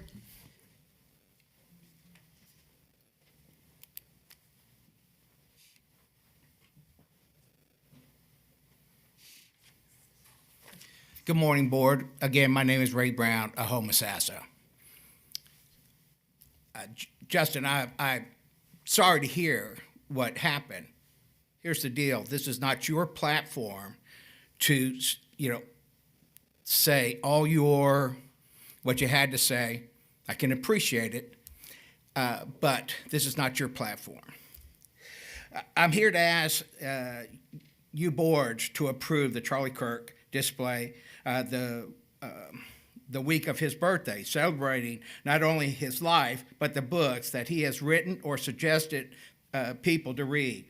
I understand that you could and may face violence and retaliation for this, not from conservatives, but from the left. We all have seen the hatred that displays when they don't get their way, and you're not to cower down. This is not the time to be afraid, but the time to stand up to tyranny. I will also receive hate for this speech, but I will refuse to let hate dictate where I stand. Please consider Rye Campbell's about the library system and display policy, because our concerns that viewpoints discriminate is taking place in this section of displays. Having a Black History Month in the library, celebrating America on Fire, the untold history of police violence, Black rebellion, which glorifies violent as rebellious, and vilifies the police, fight the century praise 100 years of far-left ACLU court victories. I understand. I know John. I met John. I've met a lot of you board members. That does not dictate what I feel or what is right for the school board. I believe that the children of this county should be protected from certain books. I grant you that, parents, let their parents decide. But what if a child goes to the library without his parents and gets a book that is not, a proper age? Now, I do appreciate the idea of doing parents, and that's a great idea. There's no argument there.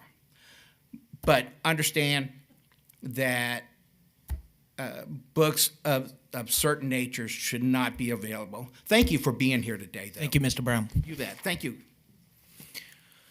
Next speaker.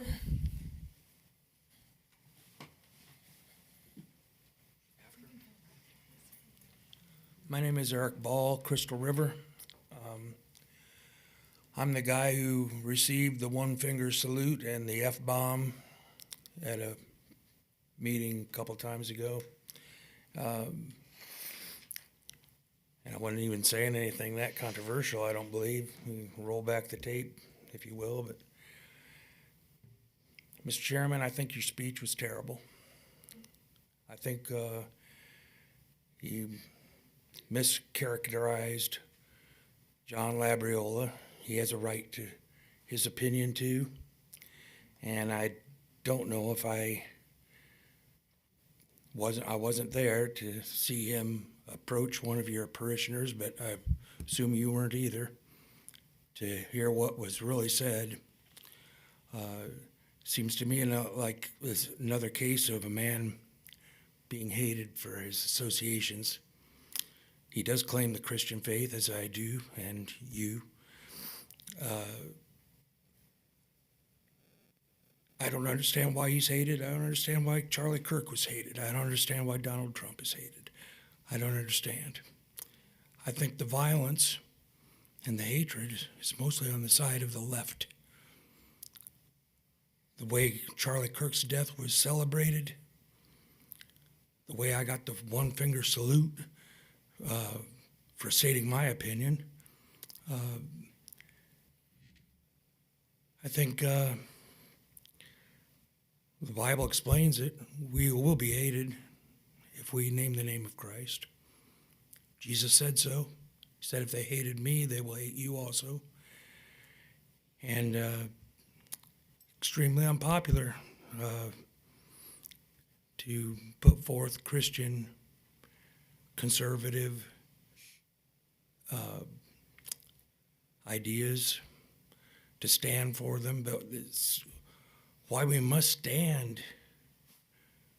This idea, I don't understand why there's an issue of putting these disgusting books in the public libraries. I don't understand anybody calling themselves a liberal being for it. Why? Why contaminate? Why can't we let kids be kids? Why do they have to be exposed to this stuff? Why does it promote it? And to allow it there and then defend it is promoting it. You're promoting evil. The Bible says, woe to them that call good evil and evil good. We need to stand and say, this is evil. And I don't understand the controversy at all, and I wonder if there's any person on this board who will stand. Thank you. Your time has expired. Next speaker.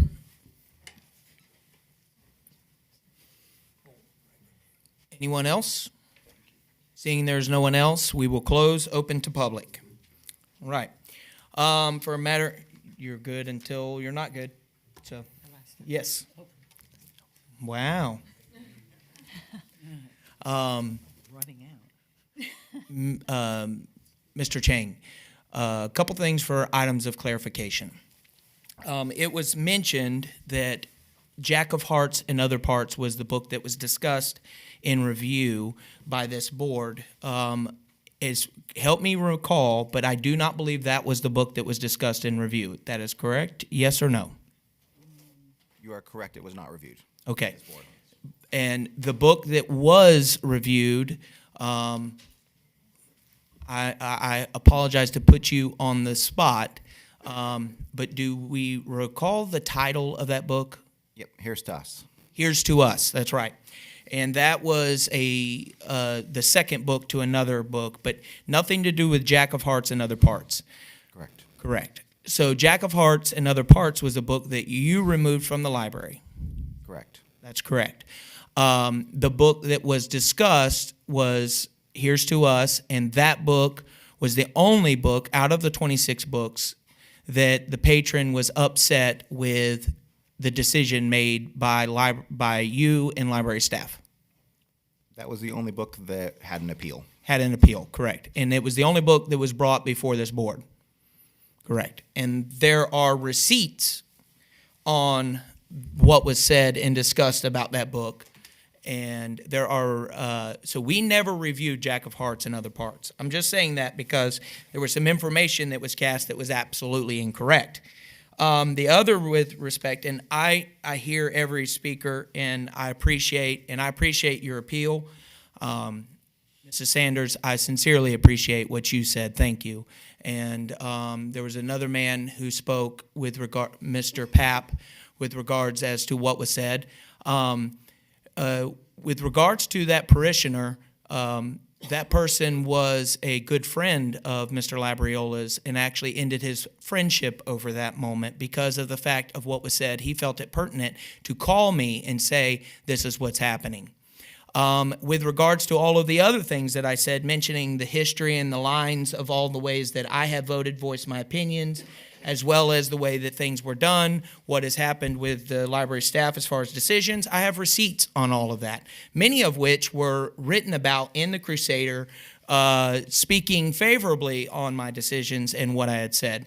So to say that I don't have a spine is nothing further from the truth. I have actually received an award for the kind of spine that I have from Mr. Labriola, as fact. Addressing people that I agree with in part in a lot of ways, but telling them that they're wrong in other ways, I would say is exemplifying the fact that we have a spine. So I hear you, but you're just sincerely wrong.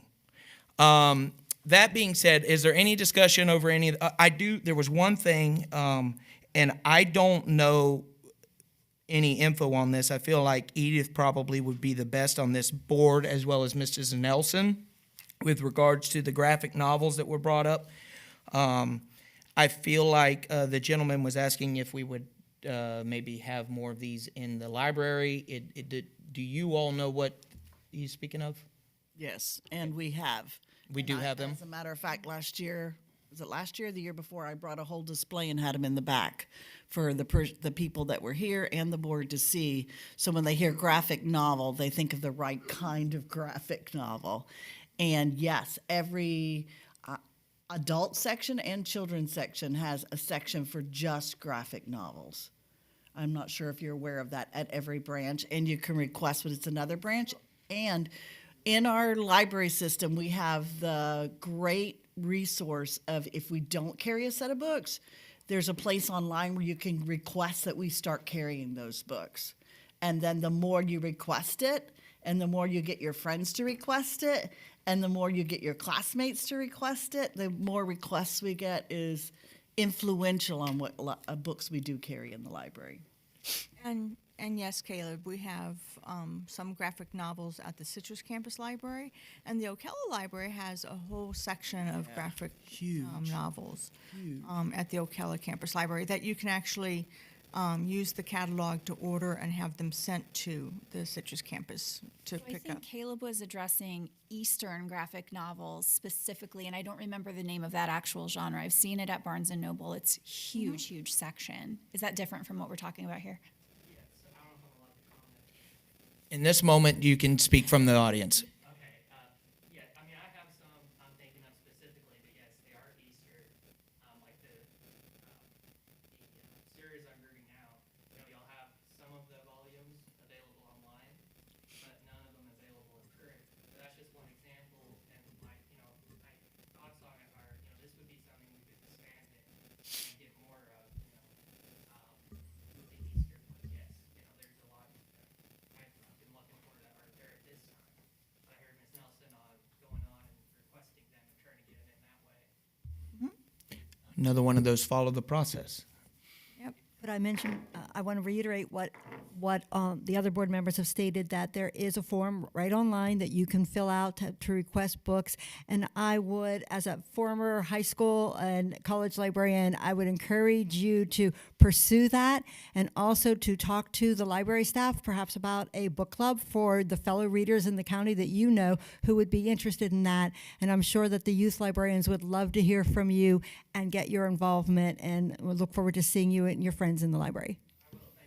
Thank you. All right, anyone else? Discussion over public input? Anybody? No? All right. Seeing there's no discussion, we're going to move on to special items, youth services presentation. Chair, if I can, our slides are a little bit out of order. Would it be possible to move F1 and 2 above special items, director's report, and then the public relations? Are there any objections to that? Anyone? No. No? Okay. Yes. Okay, thank you. Thank you. Sorry about that. No problem. All right. So for my director's update, if I can really quick, the suggestion about getting more Eastern graphic novels, we do have an extensive collection online of graphic novels and comics. However, hearing from the speaker in the audience today, Caleb, I didn't realize it was difficult to read them online. There's a a different way to read them, and we track the data of these things to see if people are checking them out where the interest is. We get minimal amount of checkouts on our graphic novels and comic books that are online. Not knowing why, but now I'm kind of hearing, okay, this is why people don't like these, is because they're not able to read them in the same format they wish. So we'll definitely take a look at that. As far as looking at where we are, as Lenore mentioned, expanding that collection. But we go a lot by numbers and statistics to see where the interest lies, unless we hear from the public that say, okay, we want this particular type of book. So exactly as Lenore stated, but I just wanted to confirm that, that's kind of how things work for us. Okay. As far as director's update, I did bring, and I had, there's copies over there with the agendas of the annual plan and the strategic plan. I wanted everybody to have that, make sure we had that, and it's also in your part of your notes today, because that is truly what we are working on as library staff, the direction that we're heading. We're working on bolstering early literacy. We're working on expanding open hours. We did that over at Coastal Region this past year, and all of our other branches that are open on Saturdays. We added additional hours. Anything you see in that document is something that I've written and worked with our library's leadership team to go over. I brought this to you all at a previous meeting as well, just to let you know kind of what the direction that I would like the library to go in and what I'm aspiring for us to do. So we have the strategic plan, and then you also have the annual plan of service there. So on that, you'll see a lot of things that we are working towards. We're upgrading our print kiosks. We're upgrading the restricted access card. We're building adult literacy. We're doing all these different things. We're making sure we have additional meeting spaces, just so you have a clear idea of where we're going. And if you see something on there that I'm not hitting or that we're not hitting and you feel like we're missing the mark on, please, by all means, let us know, hey, we're not seeing these things, and we'll kind of recalibrate and make sure that we are heading in those directions. But I wanted you all to make sure you had a copy of that, as well as anybody in the audience that wanted a copy as well, so they can know what we're putting our resources in and where we're aiming towards right now. All right. Another note for all of our newly appointed board members, if you could stay after a few minutes after the meeting, we do have to get your oath of office notarized. Caitlin will be able to notarize that for you after the meeting, so just a couple minutes. You just have to sign the document and we'll get it notarized for you. But I wanted to make sure I didn't forget to mention that one. And then for the rest of my director's update, I don't have a ton because a lot of it's going to be mentioned in some other agenda items that we have, but I wanted to just let you know that state aid grant, we have submitted that one, and that's currently under review by the state, so we're expecting that to come back and be awarded. We also have completed our E-rate application, which has also gone to the state as well, and that is also under review. It's things that we get every year. Nothing really out of the ordinary for us. We always apply for them. We always receive them. Sometimes they come at different timelines, but we always put those in to bring additional value back to the community that way. We are working on a lot of other big projects, but as I said, they're going to be mentioned a little bit later. As far as staffing updates, I have one big staffing announcement. I mentioned this before, and a few of you already know about this, but Debbie Riley will be retiring. She has been very helpfully letting us know how many days she has left. Every so often she'll come in my office and tell me, she'll have this countdown going. We are going to absolutely miss Debbie. For those of you that have worked with Debbie over the years on various boards and various parts of the community, you absolutely know what a loss that it's going to be to not have Debbie on our library staff every day. I do want to thank you, Debbie, for all the work that you've put in on behalf of the library over the last 13 plus years. Leadership, guidance, general care for the community. I am sad that you are retiring, but I do appreciate having the opportunity to work with you. So thank you.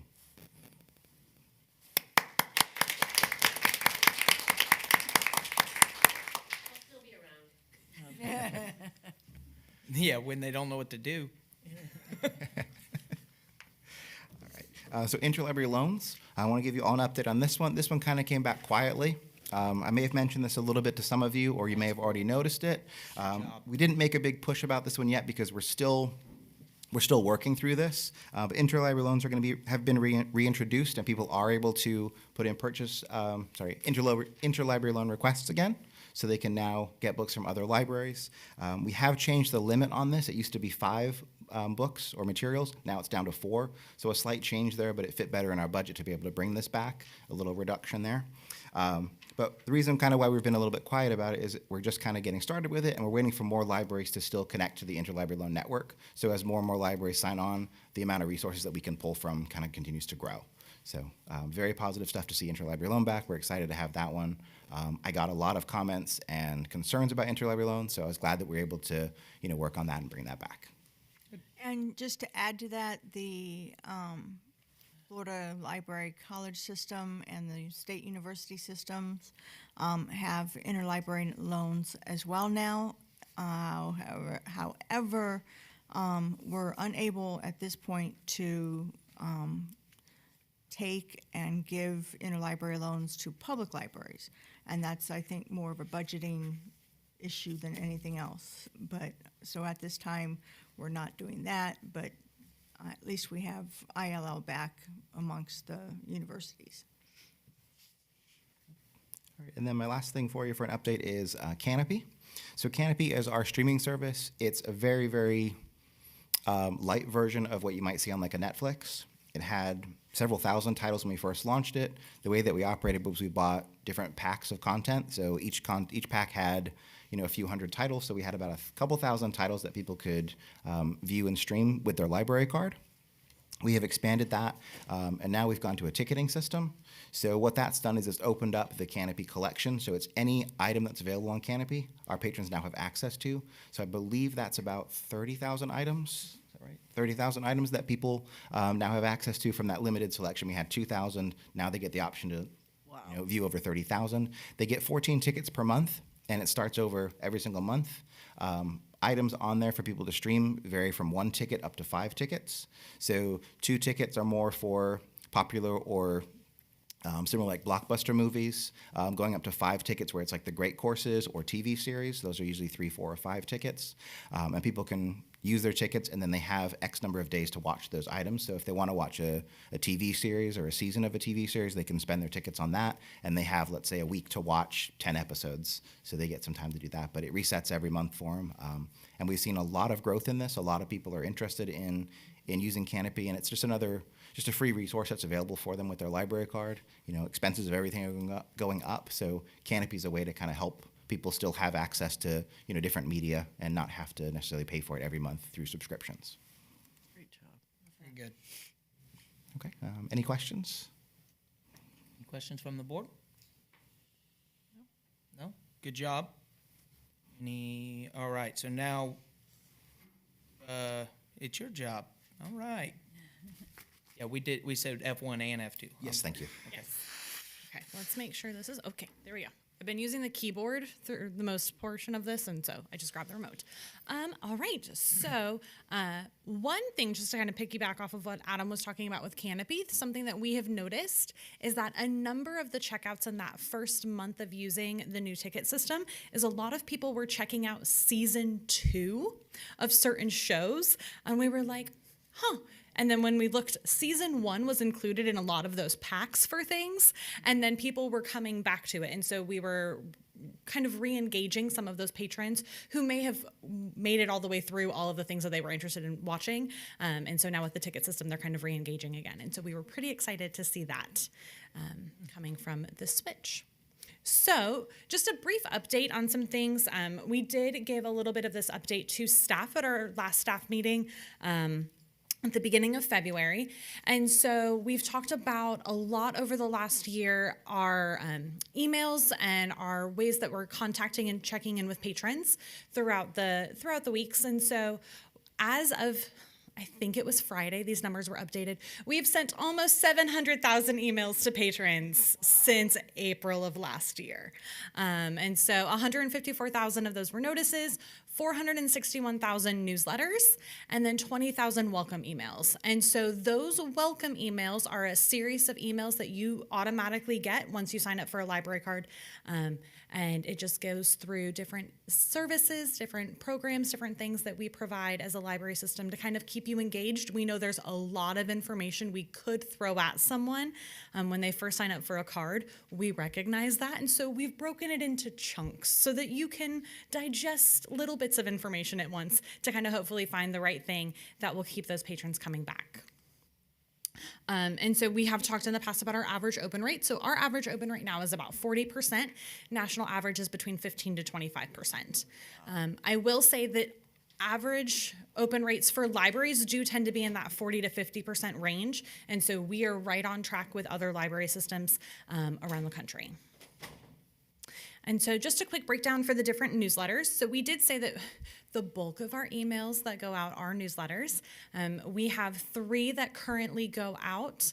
A 4th one is being started in May. And so we have our kids newsletter, our adult newsletter, news and updates, and then summer reading. News and updates goes out once a month, just like the others. Summer reading will go out at a higher frequency during the summer months, just to kind of keep families engaged with what's happening at the libraries, because there's so much that goes on that it's hard to kind of keep track sometimes. And so we are working to kind of start engaging our families in those summer reading newsletters, and we do anticipate that number growing as we get closer to summer and then again throughout the summer. So just some accomplishments that we did share with staff. We have had almost 4,000 auto renewals for our cardholders. And so that is one of the beautiful things that goes into the system that works with our emails and our digital library cards. So just kind of keeping people engaged and with the libraries, we'll tell them that we're renewing their card and then kind of give them a reminder of all of the services and things that they could access with their library card. We have seen a 35% rise in card renewals. We are getting people who will see that email, and instead of renewing online or waiting for their card to auto-renew, they'll walk into the branches and they'll say, hey, we got this email, our card's about to expire, what do we need to do? And so it's a good opportunity for us to kind of touch base with them again in branch and reconnect them to things that are happening. And I was so crossing my fingers that we would be at 1,000 digital cards by this meeting, and we are falling short at 950, which is still nothing to turn our noses up at. We're very excited with that number, having just started digital cards back in May. And so we are fully anticipating that we will be over 1,000, well over 1,000 by the time we have our April meeting. So as Caleb had mentioned, we do like to kind of give a breakdown of where our digital cards are at. And so of that 950, you can see kind of that breakdown. We are at almost, I'd say almost 400 cards in that 20 to 40 age range, which is fantastic for us. We are thrilled to be able to kind of engage with that demographic of users. And so they are going to be our users who are usually using digital resources. And so we understand that's why they're grabbing the digital card there. And then just a quick breakdown for kind of where we get all sorts of information when people apply for their digital cards. And so this is a quick breakdown of just the different cities where they are across the county. So Inverness is still our top one, but it does break out Pine Ridge and Citrus Springs and all those areas over there into kind of separate areas. So we've seen a lot of growth. All right, so as you all know, it is tax season. And if you've been to our libraries anytime in the months of February to April, you will know that on certain days of the week, it is very busy and can be difficult to find a parking spot. And that is because we have had a long-time partnership with the AARP Tax Aid Foundation. We see the coordinator and the volunteers every year. It's like welcoming a second part of our staff back into the building for those couple of months that they're in. And so we have been assisting them for a long time with booking and scheduling their appointments. And so patrons and community members can start calling at the beginning of January. And last year we scheduled 4,800 appointments across the library system. We usually see between that number and it could be higher depending on how many volunteers they have available to handle all of those appointments. We do schedule for their off-site library branch appointments, and so we do help them out. They do schedule appointments for Mondays. They're just not at any of our branches on Mondays. And this year, because Coastal is open again on Saturdays, even though, yes, it was open last year, they weren't able to add the volunteers in at the last minute last year with the addition of Saturdays. We are at 6 dates of opportunities for people to come in on Saturdays to get their taxes done, those are always the first days of appointments to go because they do all of these appointments for free for anyone who needs to have their taxes done in the community. So summer reading is coming. We are currently in the planning stages now. This year's theme is Unearth a Story. And so as you can see, there's going to be lots of dinosaur-themed things as we go through our summer reading program. The youth librarians are very excited about this theme. They keep telling me all the things about dinosaurs. I know Sarah, we are just kind of living in the world of dinosaurs right now, and we are going with it with them. So you will see more in April at our meeting then. Citrus Reads, conveniently, is starting today. We have a title that'll be available for 2 weeks, and it is A Case of Mice and Murder. And so it's a historical kind of murder mystery situation. We tried to merge some of our most popular requested genres of titles for things, and so this book will be available on Libby. It should be there now. It does take a little bit of time. Okay, Katie's going to check for us if it's there at this moment. It does take a little bit of time for when the purchase is made this morning for it to populate into the catalog in the system, but it is there, and it will be there and available in both ebook and audiobook for you to check out. There are no holds, there's no wait lists. So if you are interested in the book A Case of Mice and Murder, you are welcome to it. Thank you. Are you checking? Is it there yet? It's just spinning. Well, the Wi-Fi in this area is not the signal is not strongest here. All right, and so we are working as a system to do programming that relates back to the 250th birthday of America. And so we are calling our programming Stars, Stripes, and Stories.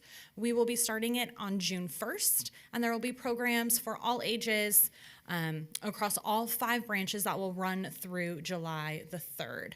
I believe there is also a whole special week of kids' summer reading program that will be dedicated to Stars, Stripes, and Stories. And so we are very excited to kind of see that and welcome everyone in to our libraries. Is it there? Perfect. The Citrus Reads book is there and available. I did not fib to you at this time in the in the presentation. It's there. Perfect. All right, just some quick things upcoming for us. We do have, in March, we will be out at the Floral City Strawberry Festival, as we are every year, which is March 7th through the 8th, so that's a Saturday and Sunday. That is an event where we will have our story walk out, and so families can come and read a story together. We will have youth librarians there to kind of help guide the parents through ways to do interactive reading with their children as we do that story. We will also have our visual voting display boards out at that time. That is the last big event where we will have them out. So if you haven't had a chance to vote or you want to encourage people to participate, send them on over and they're welcome to vote.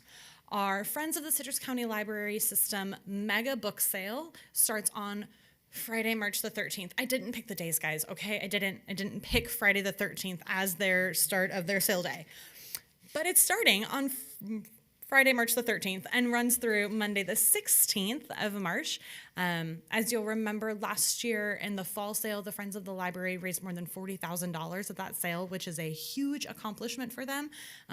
They are very hopeful that they will hit somewhere in the 30s in the 30,000 range for their sale for this year.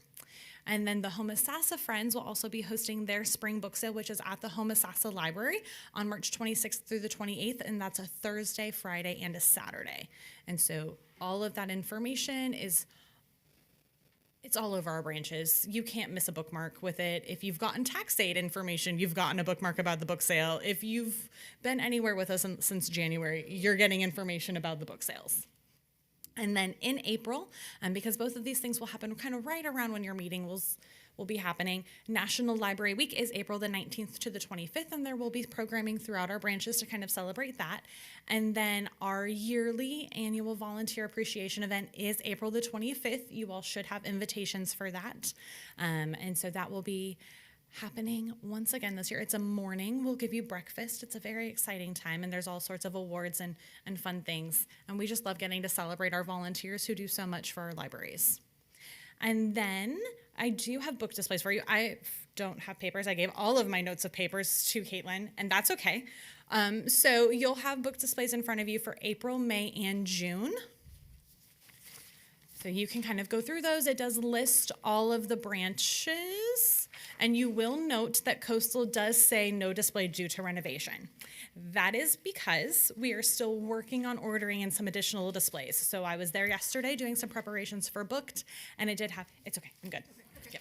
And so there are 2 new displays that came with renovation are for their recently returned books and their 1 nonfiction rotating display. And so at this time, once they get their new displays in, then they will be able to have some of those staff-led ones. But right now, Coastal is kind of functioning at all of those required ones that are across the branches.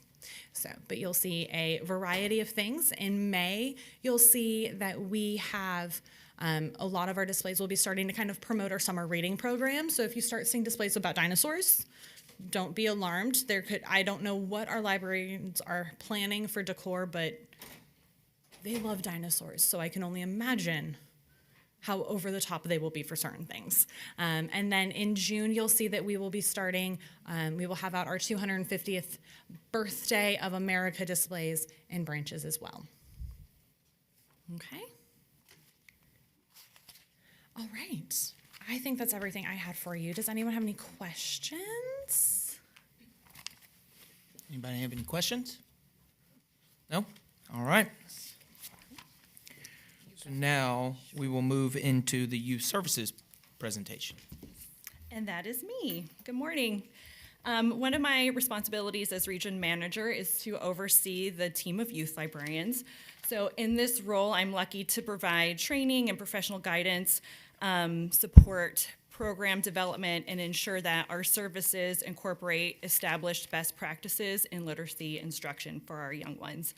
Our youth team specializes in programming for children and teens ranging from birth to age 18.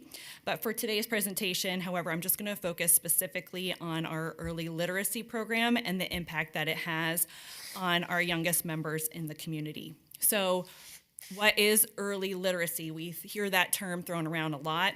Early literacy is what our children know about communication, language, reading, writing, before they learn to read and write. So it is continuous, it's developmental, and it begins at birth. So all of this is before the formal instruction that they're going to be getting when they go to school. It's built through everyday moments with their families, and we help support that at the library through talking, singing, reading, all of those things that kids are doing being kids. Early literacy is not about teaching these babies or toddlers to read directly. Instead, it focuses on building those building blocks that they're going to later use to make the learning, reading and writing easier and that process more understandable. They're better prepared for school the stronger these early literacy foundations are. Children who do not have these early literacy experiences are behind, and they tend to stay there without interventions when they get to school. So how do we support that? We teach the 6 early literacy skills: letter knowledge, narrative skills, phonological awareness, print motivation, and vocabulary through all of our Storytime classes. So we have a bunch of Storytime classes at the library, and I'm happy to announce that we have we always had Storytime classes at Floral City, but we have now added a permanent youth librarian position to our Floral City Library. So all of our libraries now have a youth librarian who is there to build these relationships with families. Poor Floral City had a rotating staff who was coming in for years. So now we're happy to announce that they have someone there to build those strong relationships. Storytime classes are happening. What time is it? Right now, as we speak, at the Homosassa Library. We have Books and Babies. Those are the story times for our littlest learners, your 0 to 2-year-olds, where it's really heavy in songs, finger plays, dancing. They do read stories too. They tend to be short to match their attention spans, but there's reading and they get engaged. And at the end of that story time, there tends to be some time for the families to play and the kids to play. They get to socialize a little bit with each other. It is also a great time for moms to socialize with each other, to go through, what's going on in motherhood, where's the play date, where's the playground, and it's a great community builder for those new moms. Our Little Learners is for those kids a little bit older than 2 to 4, right before VPK. The story time's a little bit longer. Stories are a little bit longer. There's still those songs, there's still dances and finger plays, but after that story time, there tends to be some sort of craft to get those fine motor skills going, and then they can go home and talk to their family or their brothers and sisters about what they learned at the library that day. We also offer Pequeños Cuentos, which is a bilingual story time at a couple of our libraries that is held once a month. It's just a wonderful thing to be able to have a bilingual story time available to our families. Tales on Wheels, we use volunteers to help us bring these storytime classes to the daycare centers, preschools. If they request us, our youth librarians are just so busy with all of these storytime classes that we're not able to take on all of the requests for visitation from the library. So we do have some dedicated volunteers who will do that for us, and they work hand in hand with the youth librarian to bring those programs out to the daycare centers as requested. So. Here's some statistics. So Storytime, we have seen a gigantic growth in Storytime over the last year, a 238% increase since 2021. We are a growing community, so we're not surprised by these numbers, but just for example, our Homosassa Storytime has had to move to a different room because the room was overflowing with people, and they just couldn't put anybody anywhere else, so we had to switch it to a different location in the library. We've seen a 26% increase over the last year, and our Storytime attendance is over half of all of our youth attendance, so we're really supporting that early literacy component that is needed. All right, next I'm going to talk to you about 1,000 Books Before Kindergarten, which is an initiative that started in 2023. We currently have 330 readers enrolled.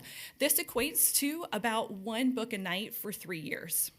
Now, if you have a little one at home, you know that you're probably reading that same book over and over and over and over and over again. I probably have Goodnight Moon memorized, but that is okay. So obviously we want them to read as many books as possible, but sometimes your little one gets hooked on one book, and that's okay. You can count that one in your 1,000 Books Before Kindergarten. We have 26 readers who've completed the challenge since 2023, and that number is growing every day. And in June 2025, we had 57 new readers enrolled, it's not surprising, that's the beginning of summer reading, so we'll probably see another boost this June as people get really engaged with reading as soon as school gets out. So to help bridge between early literacy and kindergarten, we do have a program called Happy Tales. This helps with those early readers. It has started at Central Ridge Library. It is coming to Lakes Region. Actually, I think it started at Lakes Region this week or last. And we have had over 408 readers participate. 4 dogs. Lakes Region now has 2 dogs. They're trying to bring a 3rd dog. We had quite a few people come to that one. And this helps, those dogs is a no judgment zone. So your early readers who are maybe struggling over words and they might be struggling to get through the book, those dogs are just happy to be there, and they're just smiling and listening. So it's no judgment zone. It's very popular, and it's very sweet to see. And it's very popular with the staff too. So if you're like, where's all the staff? They're probably in the room with the dogs too. So also, I think the next slide is outreach. School age programming. So we do also provide some school age programming. We try to do outreach events as we're available. We attend literacy nights, Title I nights for schools as we are requested to do so, get those kiddos signed up for library cards. We also do a library card sign up push for kindergarten in September, getting all those kiddos library cards if we can. It's digital now. Taylor's helped me make it digital. That's way easier. So they're very thankful for that.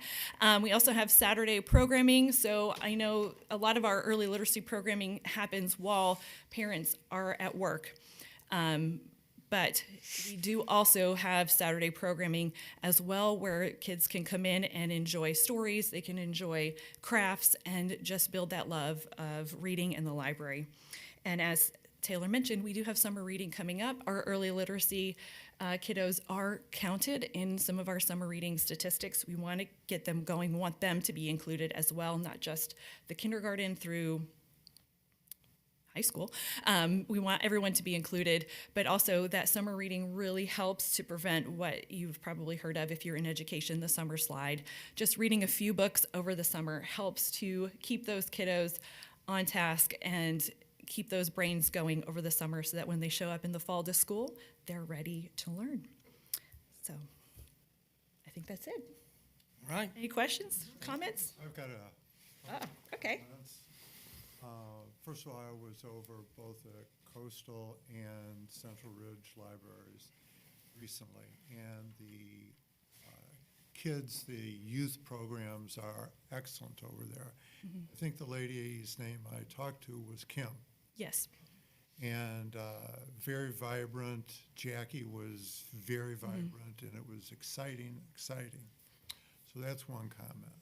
Second comment is about a month or so ago, I watched on the video Rebecca Bays, I think Holly Davis, they were disappointed, frustrated, picked the right word with respect to our statistics for reading and math scores, room for improvement.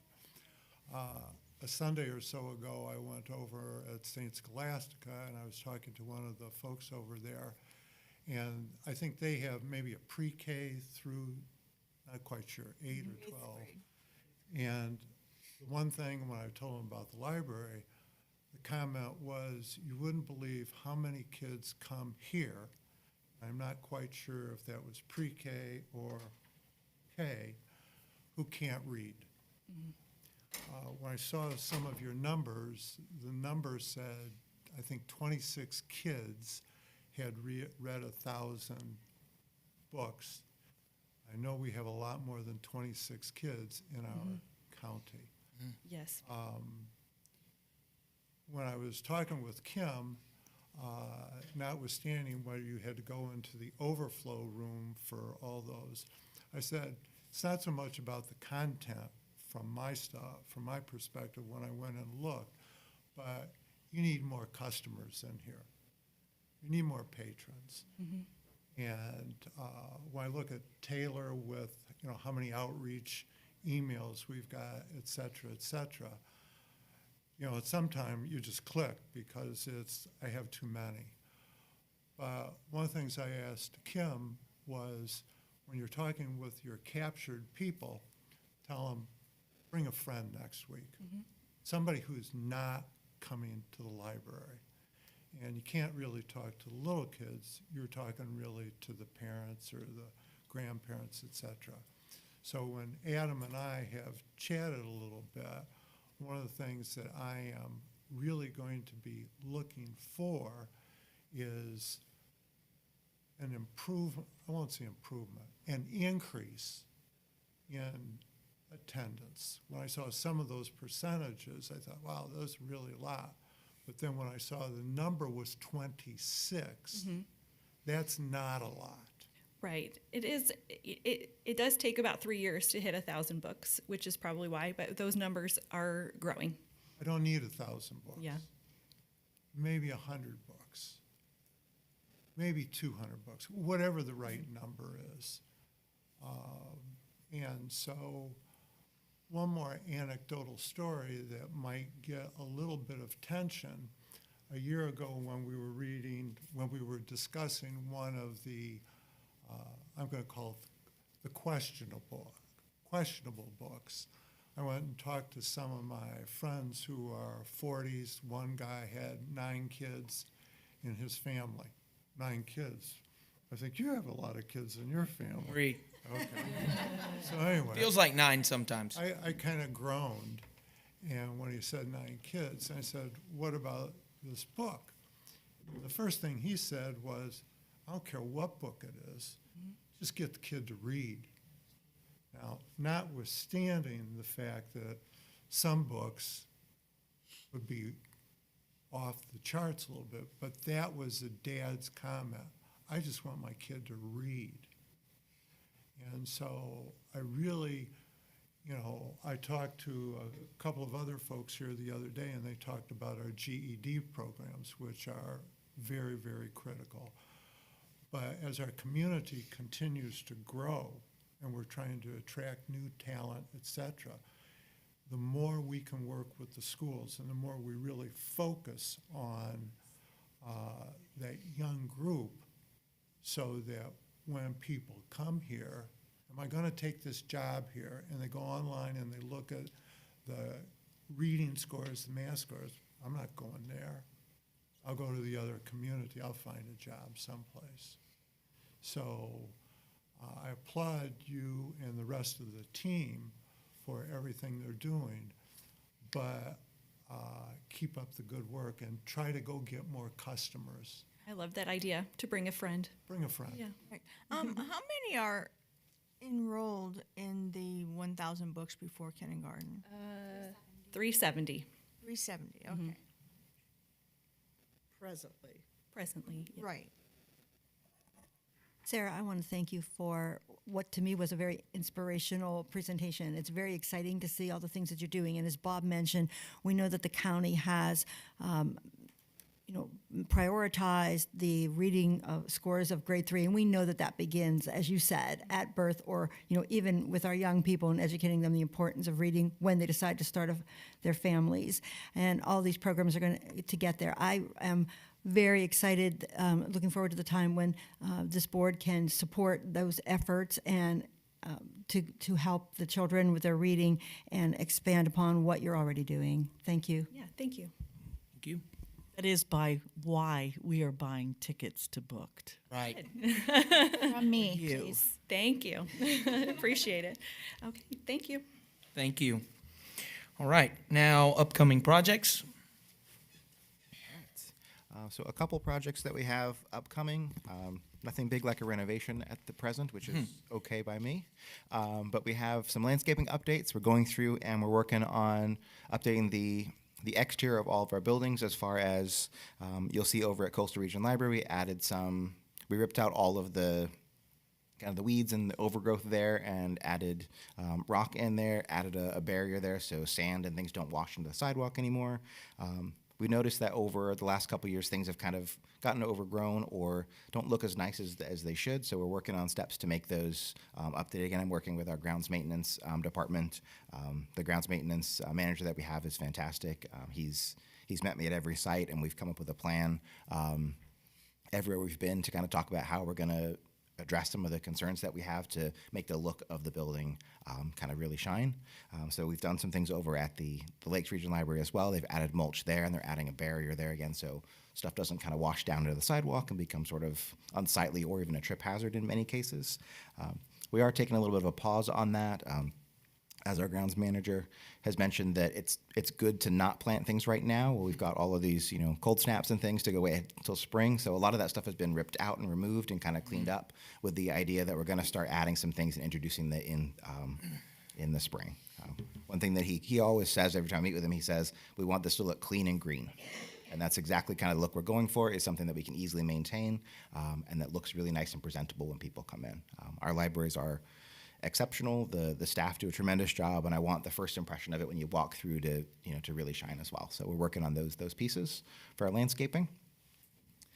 We're also working on the exterior painting of Lakes Region. I got some quotes back for the cost of that project, so we're going to go ahead and move forward with that shortly. Over the next couple months, we'll finalize color and then go ahead and paint the exterior of that branch, because it did get the full interior renovation, and we want to go ahead and just kind of do something on the outside. We were able to do that over at the Coastal Region Library, so that one got a nice new fresh coat of paint to kind of freshen it up a little bit. So we want to make sure we do the same thing over at Lakes Region. Is it going back pink? I was wondering the same thing. I know. Always get that question. Truthfully, we are looking at a way to kind of give a little bit of a nod to that, but maybe not entirely. Well, definitely not entirely pink. Yeah. So some callback to that a little bit to kind of go with the history there. I grew up, and that's the library I went to, is the Pink Library, so I get the nostalgia of that, so we want to make sure we do something to kind of acknowledge that, but maybe not entirely pink. It divides staff very much about whether the library should be pink or not. So we're gonna see what we can do there. And the last kind of project that we're working on right now is a Central Ridge layout update. So we're not doing a full renovation of Central Ridge at the moment. However, Central Ridge is now 30 years old. And we've noticed that some of the service points and some of the things that we do in the library could be function a little bit better. So we made some changes to Lakes Region and Coastal. We adjusted the service point there. So we're looking at what we can do that would be inexpensive right now to adjust to follow kind of that model that we have over at Lakes Region and Central Ridge to make circulation the focal point, reduce the footprint of it a little bit, and then also open up space for more things for the public to be able to utilize as well, whether that's more seating, more study spaces, more room for programs, things like that. We want to try to use the pieces we have to adjust Central Ridge before we dive into more of a full-scale renovation of that building in a couple years. But we want to go ahead and make some changes now rather than wait however long it will take us to reach that target of a renovation. Questions on those projects? Nope, not for me. Anybody else? Okay. I think it's no surprise that everything needs maintenance. Yep. All right. Next item is book committee update. Okay, so for this one, I think Bob and I can kind of work on this one. So booked is this Saturday from 6 to 8:30. Things are going really well. As far as our preparations are booked, I want to thank the entire book committee. I know some of the staff here are part of the book committee, as well as some of our board members here are helping out with Booked. Everyone is doing a phenomenal job helping us bring this fundraiser together. It's building on the success of last year, so I'm very proud and very thankful of all the work that our committee has put together. And then those that are kind of beyond the committee as well. I know a number of you are helping sell tickets and promote the event. I appreciate that as well. A lot of hard work has gone into this event, and we're excited for it. We have 18 sponsors for the event. Both of our presenting sponsors did come back again this year, and we did add a third presenting sponsor with our Friends of the Library all coming together and joining as one. We've sold over 150 tickets so far. That number is as of a couple days ago, but that number keeps climbing. We're seeing more and more tickets sell every day. There is still time to purchase. If anybody would still like to purchase tickets, we have them at the branch, online, Buy them from me, please. and they will also be available at the door as well.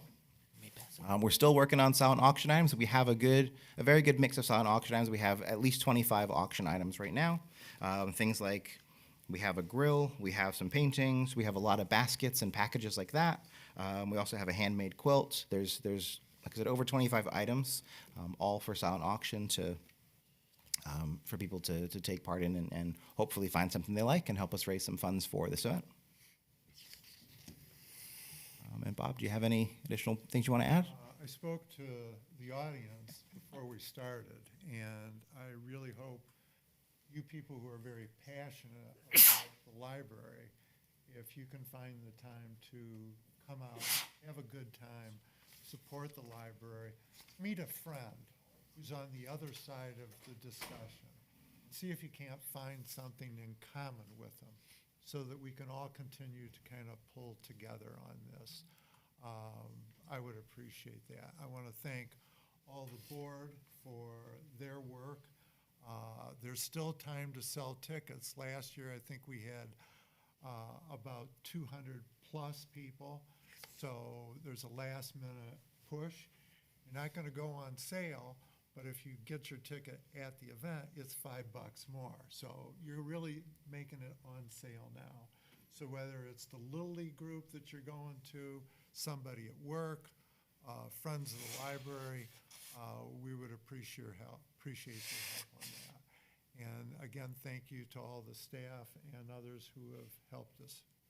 Appreciate it. Thank you, Bob, for taking that on. Thank you. And I would also like to make mention, Justin, Bob has sold well over 50 tickets for this event. Good so Lord. Congratulations, Okay, Bob. Bob. What'd you have to do? Twist their arm? What kind of... To that point, I twisted arms last year. Okay. But virtually everybody who isn't out of town is coming this year, and the key reason was they had so much fun last year. Good. Yes. And so it was word-of-mouth advertising where we Great. got the others. So if you just come once, then it's easy. And I would strongly encourage everybody to do the putting contest. Yes. We're having a slight discussion on the format on that. That's for another day. Understood. All right. Anything else on that? Anyone else have any comments, questions? In regards to the tickets, what I did this year is my sister and her boyfriend got them as Christmas gifts. So they got an event to go to. Mm-hmm. Good idea. Thought for, as a gift. Okay. All right. Moving on from that, we're going to old business and beginning with a presentation or an update on the restricted access card. With this one, I again apologize. The agenda is a little bit different than our presentation here, but we do have the U.S. Family Foundation report. That's fine. You If do you have would- that in your packet. Yep. That's okay. This one just shows that That one's not. you'll see that we've had some growth there in our foundation report. Fund is growing. Over the last 2 years, we've had some withdrawals of $300,000 each, so $600,000 withdrawal over the past 2 years for renovations. Both Lakes and Coastal got renovated partially using that funding. The fund sits right now just at $463,000 as of last statement. So we're hoping that continues to grow with time in the market as well as through our fundraiser and other contributions. We're excited to see that number continue to climb as we start planning for future renovation and update projects of our library system. Very nice. Okay. All right, so that item was not actually on the agenda, so we didn't have to move anything. Perfect. So then are we going into the, okay. Yep, now we're back on track, sorry. First, before we do that, anybody have any questions or comments on the foundation report? Okay. All right, so the restricted access card, I just have a little bit of information on this one. We launched this card towards the end of December. We wanted to go ahead and get this card out and available for everybody. So we did some Facebook announcements for this one.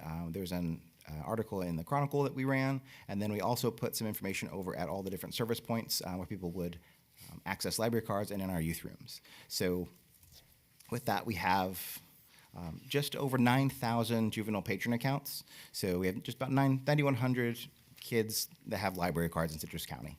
When we launched this card, we kind of tried to keep track of how many were new additions and what we were seeing. So we had 94 of the standard regular library cards created since we launched the restricted access card, and we had 27 of the restricted access cards created starting when the card launched. 3 of those were the ones that changed their access from the standard to restricted.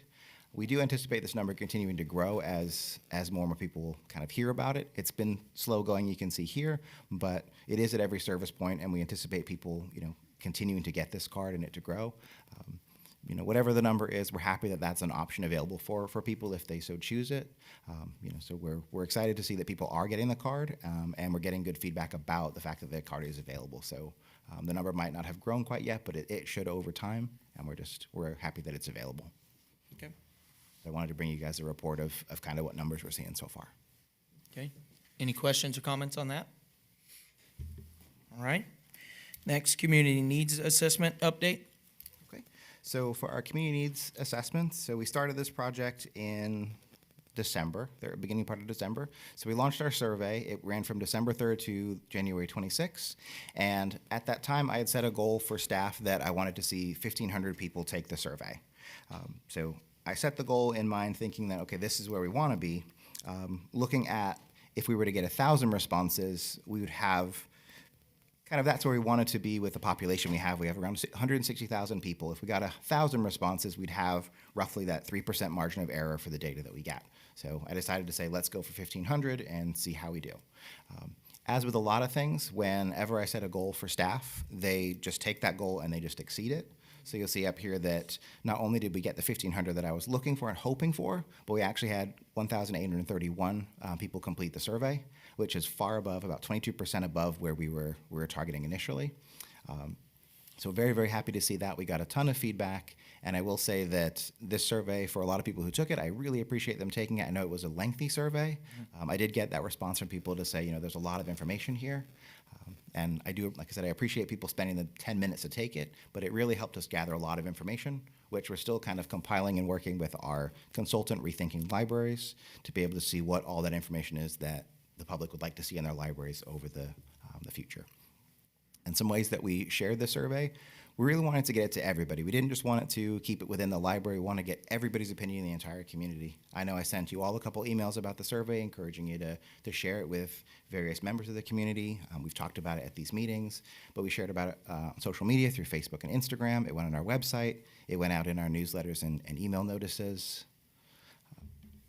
We shared it in print with bookmarks, flyers. It was in the newspaper. We shared with our partners, so it appeared on a couple different local blogs. It also went with some of our other partners. The Citrus County government helped us, and then also the school system also shared it on their social media as well to help us get some more word out for everybody, because we really want everybody's opinion on what they think the library should look like going forward over the next 10 to 20 years. So we also did some outreaches, and we brought the survey to schools, to Manatee Festival, at all of our library programs and events. We made sure that we were able to get that information out there. And then some preliminary information that I got from our Rethinking team is 97% of the people that took the survey see the library as an important part of the community. I will say there's 3% missing there, which we didn't quite get the 100%. But some of those people that did not respond that it's important, they just sort of said no opinion or neutral. So it didn't count in that 100%. So 97% I think is a good number to see there, again, from over 1,800 responses. And then we were kind of expecting this, so that we saw about 59% of respondents were over the age of 65, which isn't uncommon in our community and other surveys that we've seen that are taken in Citrus County. It does tend to skew a little bit on the 65 and older side. And then along with our survey, part of the community needs assessment, we also did some community engagement sessions. We held these for a week between January 12th and January 16th, and I know a number of you were able to attend some of those sessions.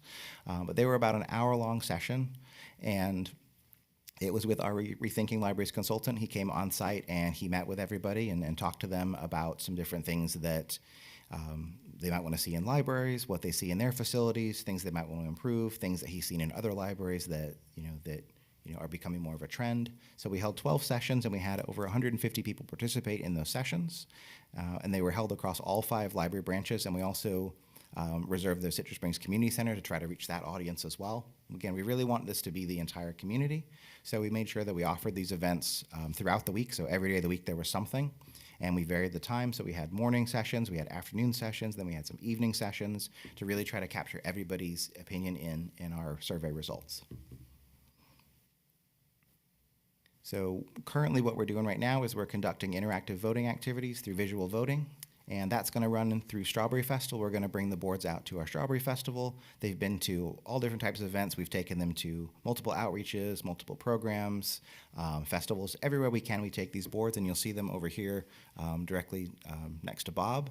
But if anybody hasn't voted and would like to take a few minutes after the meeting and vote, or those in the audience, if you would as well after the meeting, like to get your opinions kind of counted on here, you can take a little flag and then you put it on the thing that you are most excited about seeing maybe coming to your library over the next few years. We're currently working through that process. And then once we finish that, we're going to meet with our Rethinking Libraries team. They're going to compile all this data for us and give us a report. So there'll be a big workshop that's coming towards the end of March. And then all of this is going to lead into, all the feedback that we get is going to lead into the development of our library master plan, which is going to help guide us for the next 10 to 20 years about some of the big overarching pieces of our services that the library should provide for the community. It'll give everybody an idea of where we're headed, very, very long range, but what we're looking to do. Okay. All right. Is that it on that? That's it. Any questions or comments on that? I do have one question. You mentioned like 1,800 surveys total in change, right? Yes. Which is 22% over what you had anticipated, correct? Yes. In that number were those included? So that's just totally different. That's the visual. Okay. Yep. There's been thousands of responses to that so far that haven't been calculated in. And I would assume it's pretty hard how to quantify that. You know, I mean, you figured it out. Yep. Oh. So for this one, we're going to be able to quantify this very, very quickly for us. Everybody gets 5 flags. So the number of flags we have, divide them by 5, and that's how many participants we have. But then we'll also have number of responses too. Okay. If we have 10,000, stickers, then we know we had a lot of engagement there. And I will say, not a competition, and I'm not trying to, throw a competition there. But I did see in the Chronicle that one of the commissioners mentioned that their survey they're doing, they've got 1,200 responses for it. Yeah. So our library survey has 1,800 now, but they still have some time. Not a competition at all, clearly. All right. For reference. Great. All right. Any other comments on that? None? Okay. So moving on, an update over the evening meeting that we had discussed for August the 27th. Yes. So that date has been confirmed. We have reserved the room. We have everything we need to make that the 27th. And that is where? It should be right here. I'm sorry. Right here. Yep, it'll be. 5 p.m. What time? 5? Oh, right here. I Yeah. thought I heard Crystal River for some reason. Nope, we're going to hold it here because we have all the You're equipment. saying right here because it's right here. Understood. Okay.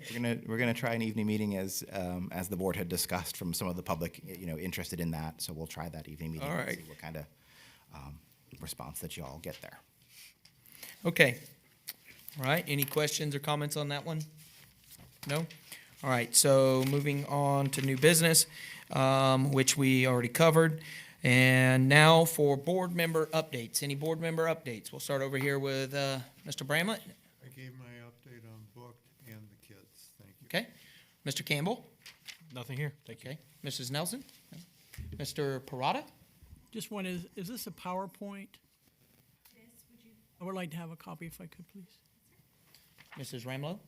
No, nothing new. Okay. Mrs. Benefield? All I have to say is I'm wildly looking forward to the booked event. It was a lot of fun last year. It was really good. And so I hope, as you said, I'm hoping that the people that bought tickets from me this year will like it so much that they'll come next year.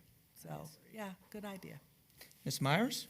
So I know Sarah talked a lot about early literacy. Bob, you want everyone to bring a friend, but we also started something new at the hospital with the library, with the Citrus County School District and the Citrus County Education Foundation, which hopefully will help that too. So literally at birth, every baby gets a book along with information on room, canopy, signing up for a library card, all of the programs available. So that is something that every baby born in Citrus County will receive, and hopefully we'll see some really great results from that. Both hospitals? Great idea. Both hospitals? There's only one hospital delivering babies, so it makes it a little easier to do. Which you happen to work for. I do. When the kids get the book, who pays for the book?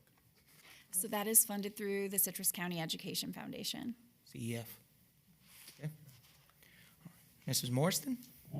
The kind of things that Katie just talked about are the things I'm really looking forward to. And I know with the staff and leadership that we have in this library that we're going to make those great positive changes and bring even better services to the community. I'm very excited about what you just said. Ms. Myers, I didn't ask you if you were done. Were you done? That was good? I was totally done. Okay, understood. All right. Everybody good? Thank you for coming today, those of you that are left and those who are gone. Congratulations to the new members and congratulations to those who have been reappointed. It's my pleasure to serve with you all. Thank you so much for your time. And I realize that it's not always easy, but it is important. So thank you all for your time. And that's all I have. Anybody else? That's it? All right. Next meeting is April the 28th, 9 a.m. right here in this room. And we hope to see you there. With that done, do I have a motion for adjournment? Motion. So moved. All right. We have a motion and a second. All in favor? Aye. Aye. Any opposed? None. Motion carries.